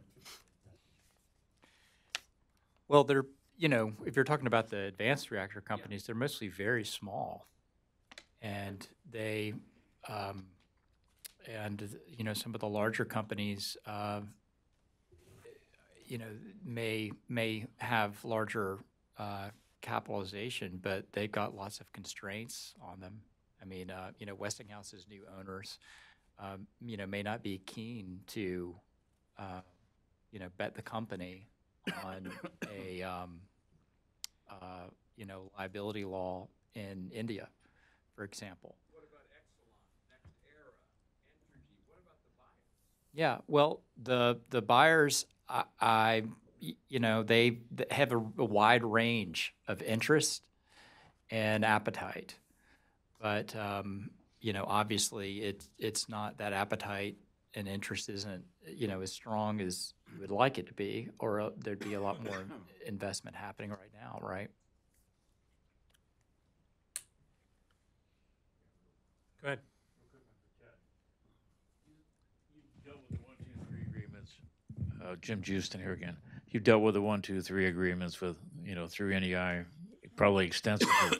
Is there a way to put more teeth into these so that we actually get something out of it, rather than merely opening up ourselves to technology transfer, which to a great extent seems to be a one-way street. Yeah. I mean, why can't we, for example, have put into the Korean agreement that, you know, you will buy a certain percentage of Westinghouse parts, or with Saudi Arabia that you will buy 5 SMRs?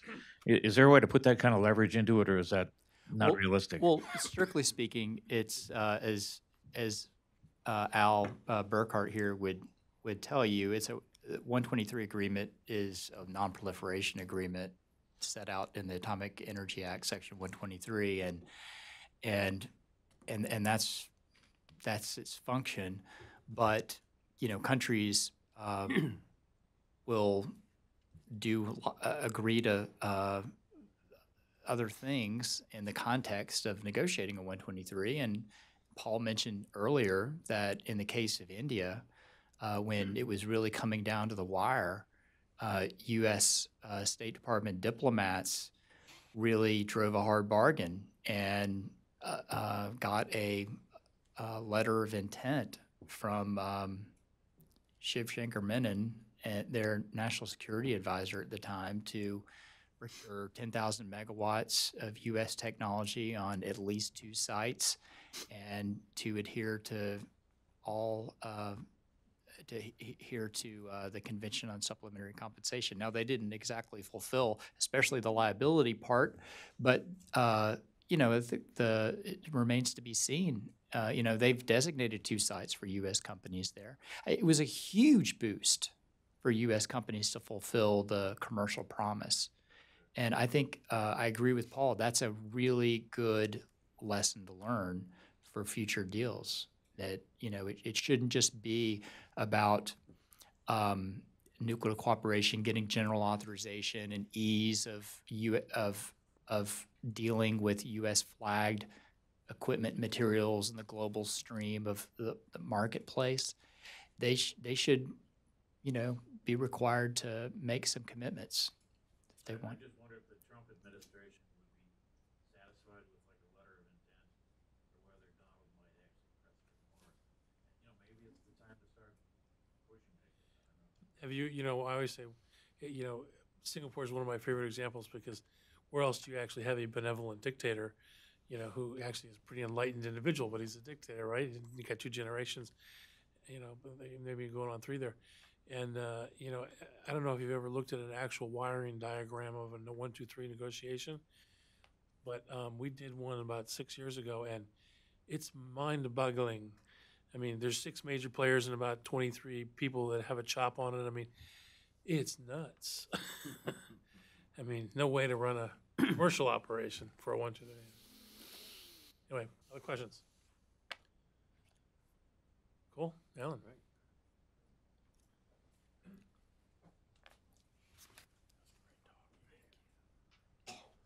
If there's no other questions, let's please give the second panel a hand. Thank you so much, Walter, for moderating. Thank you, Scott, Paul, and Ted for joining us. We do have a hard stop at fairly soon, so there will be lunch served out in the area where the handouts were placed. So please go outside, and we can continue the discussion there.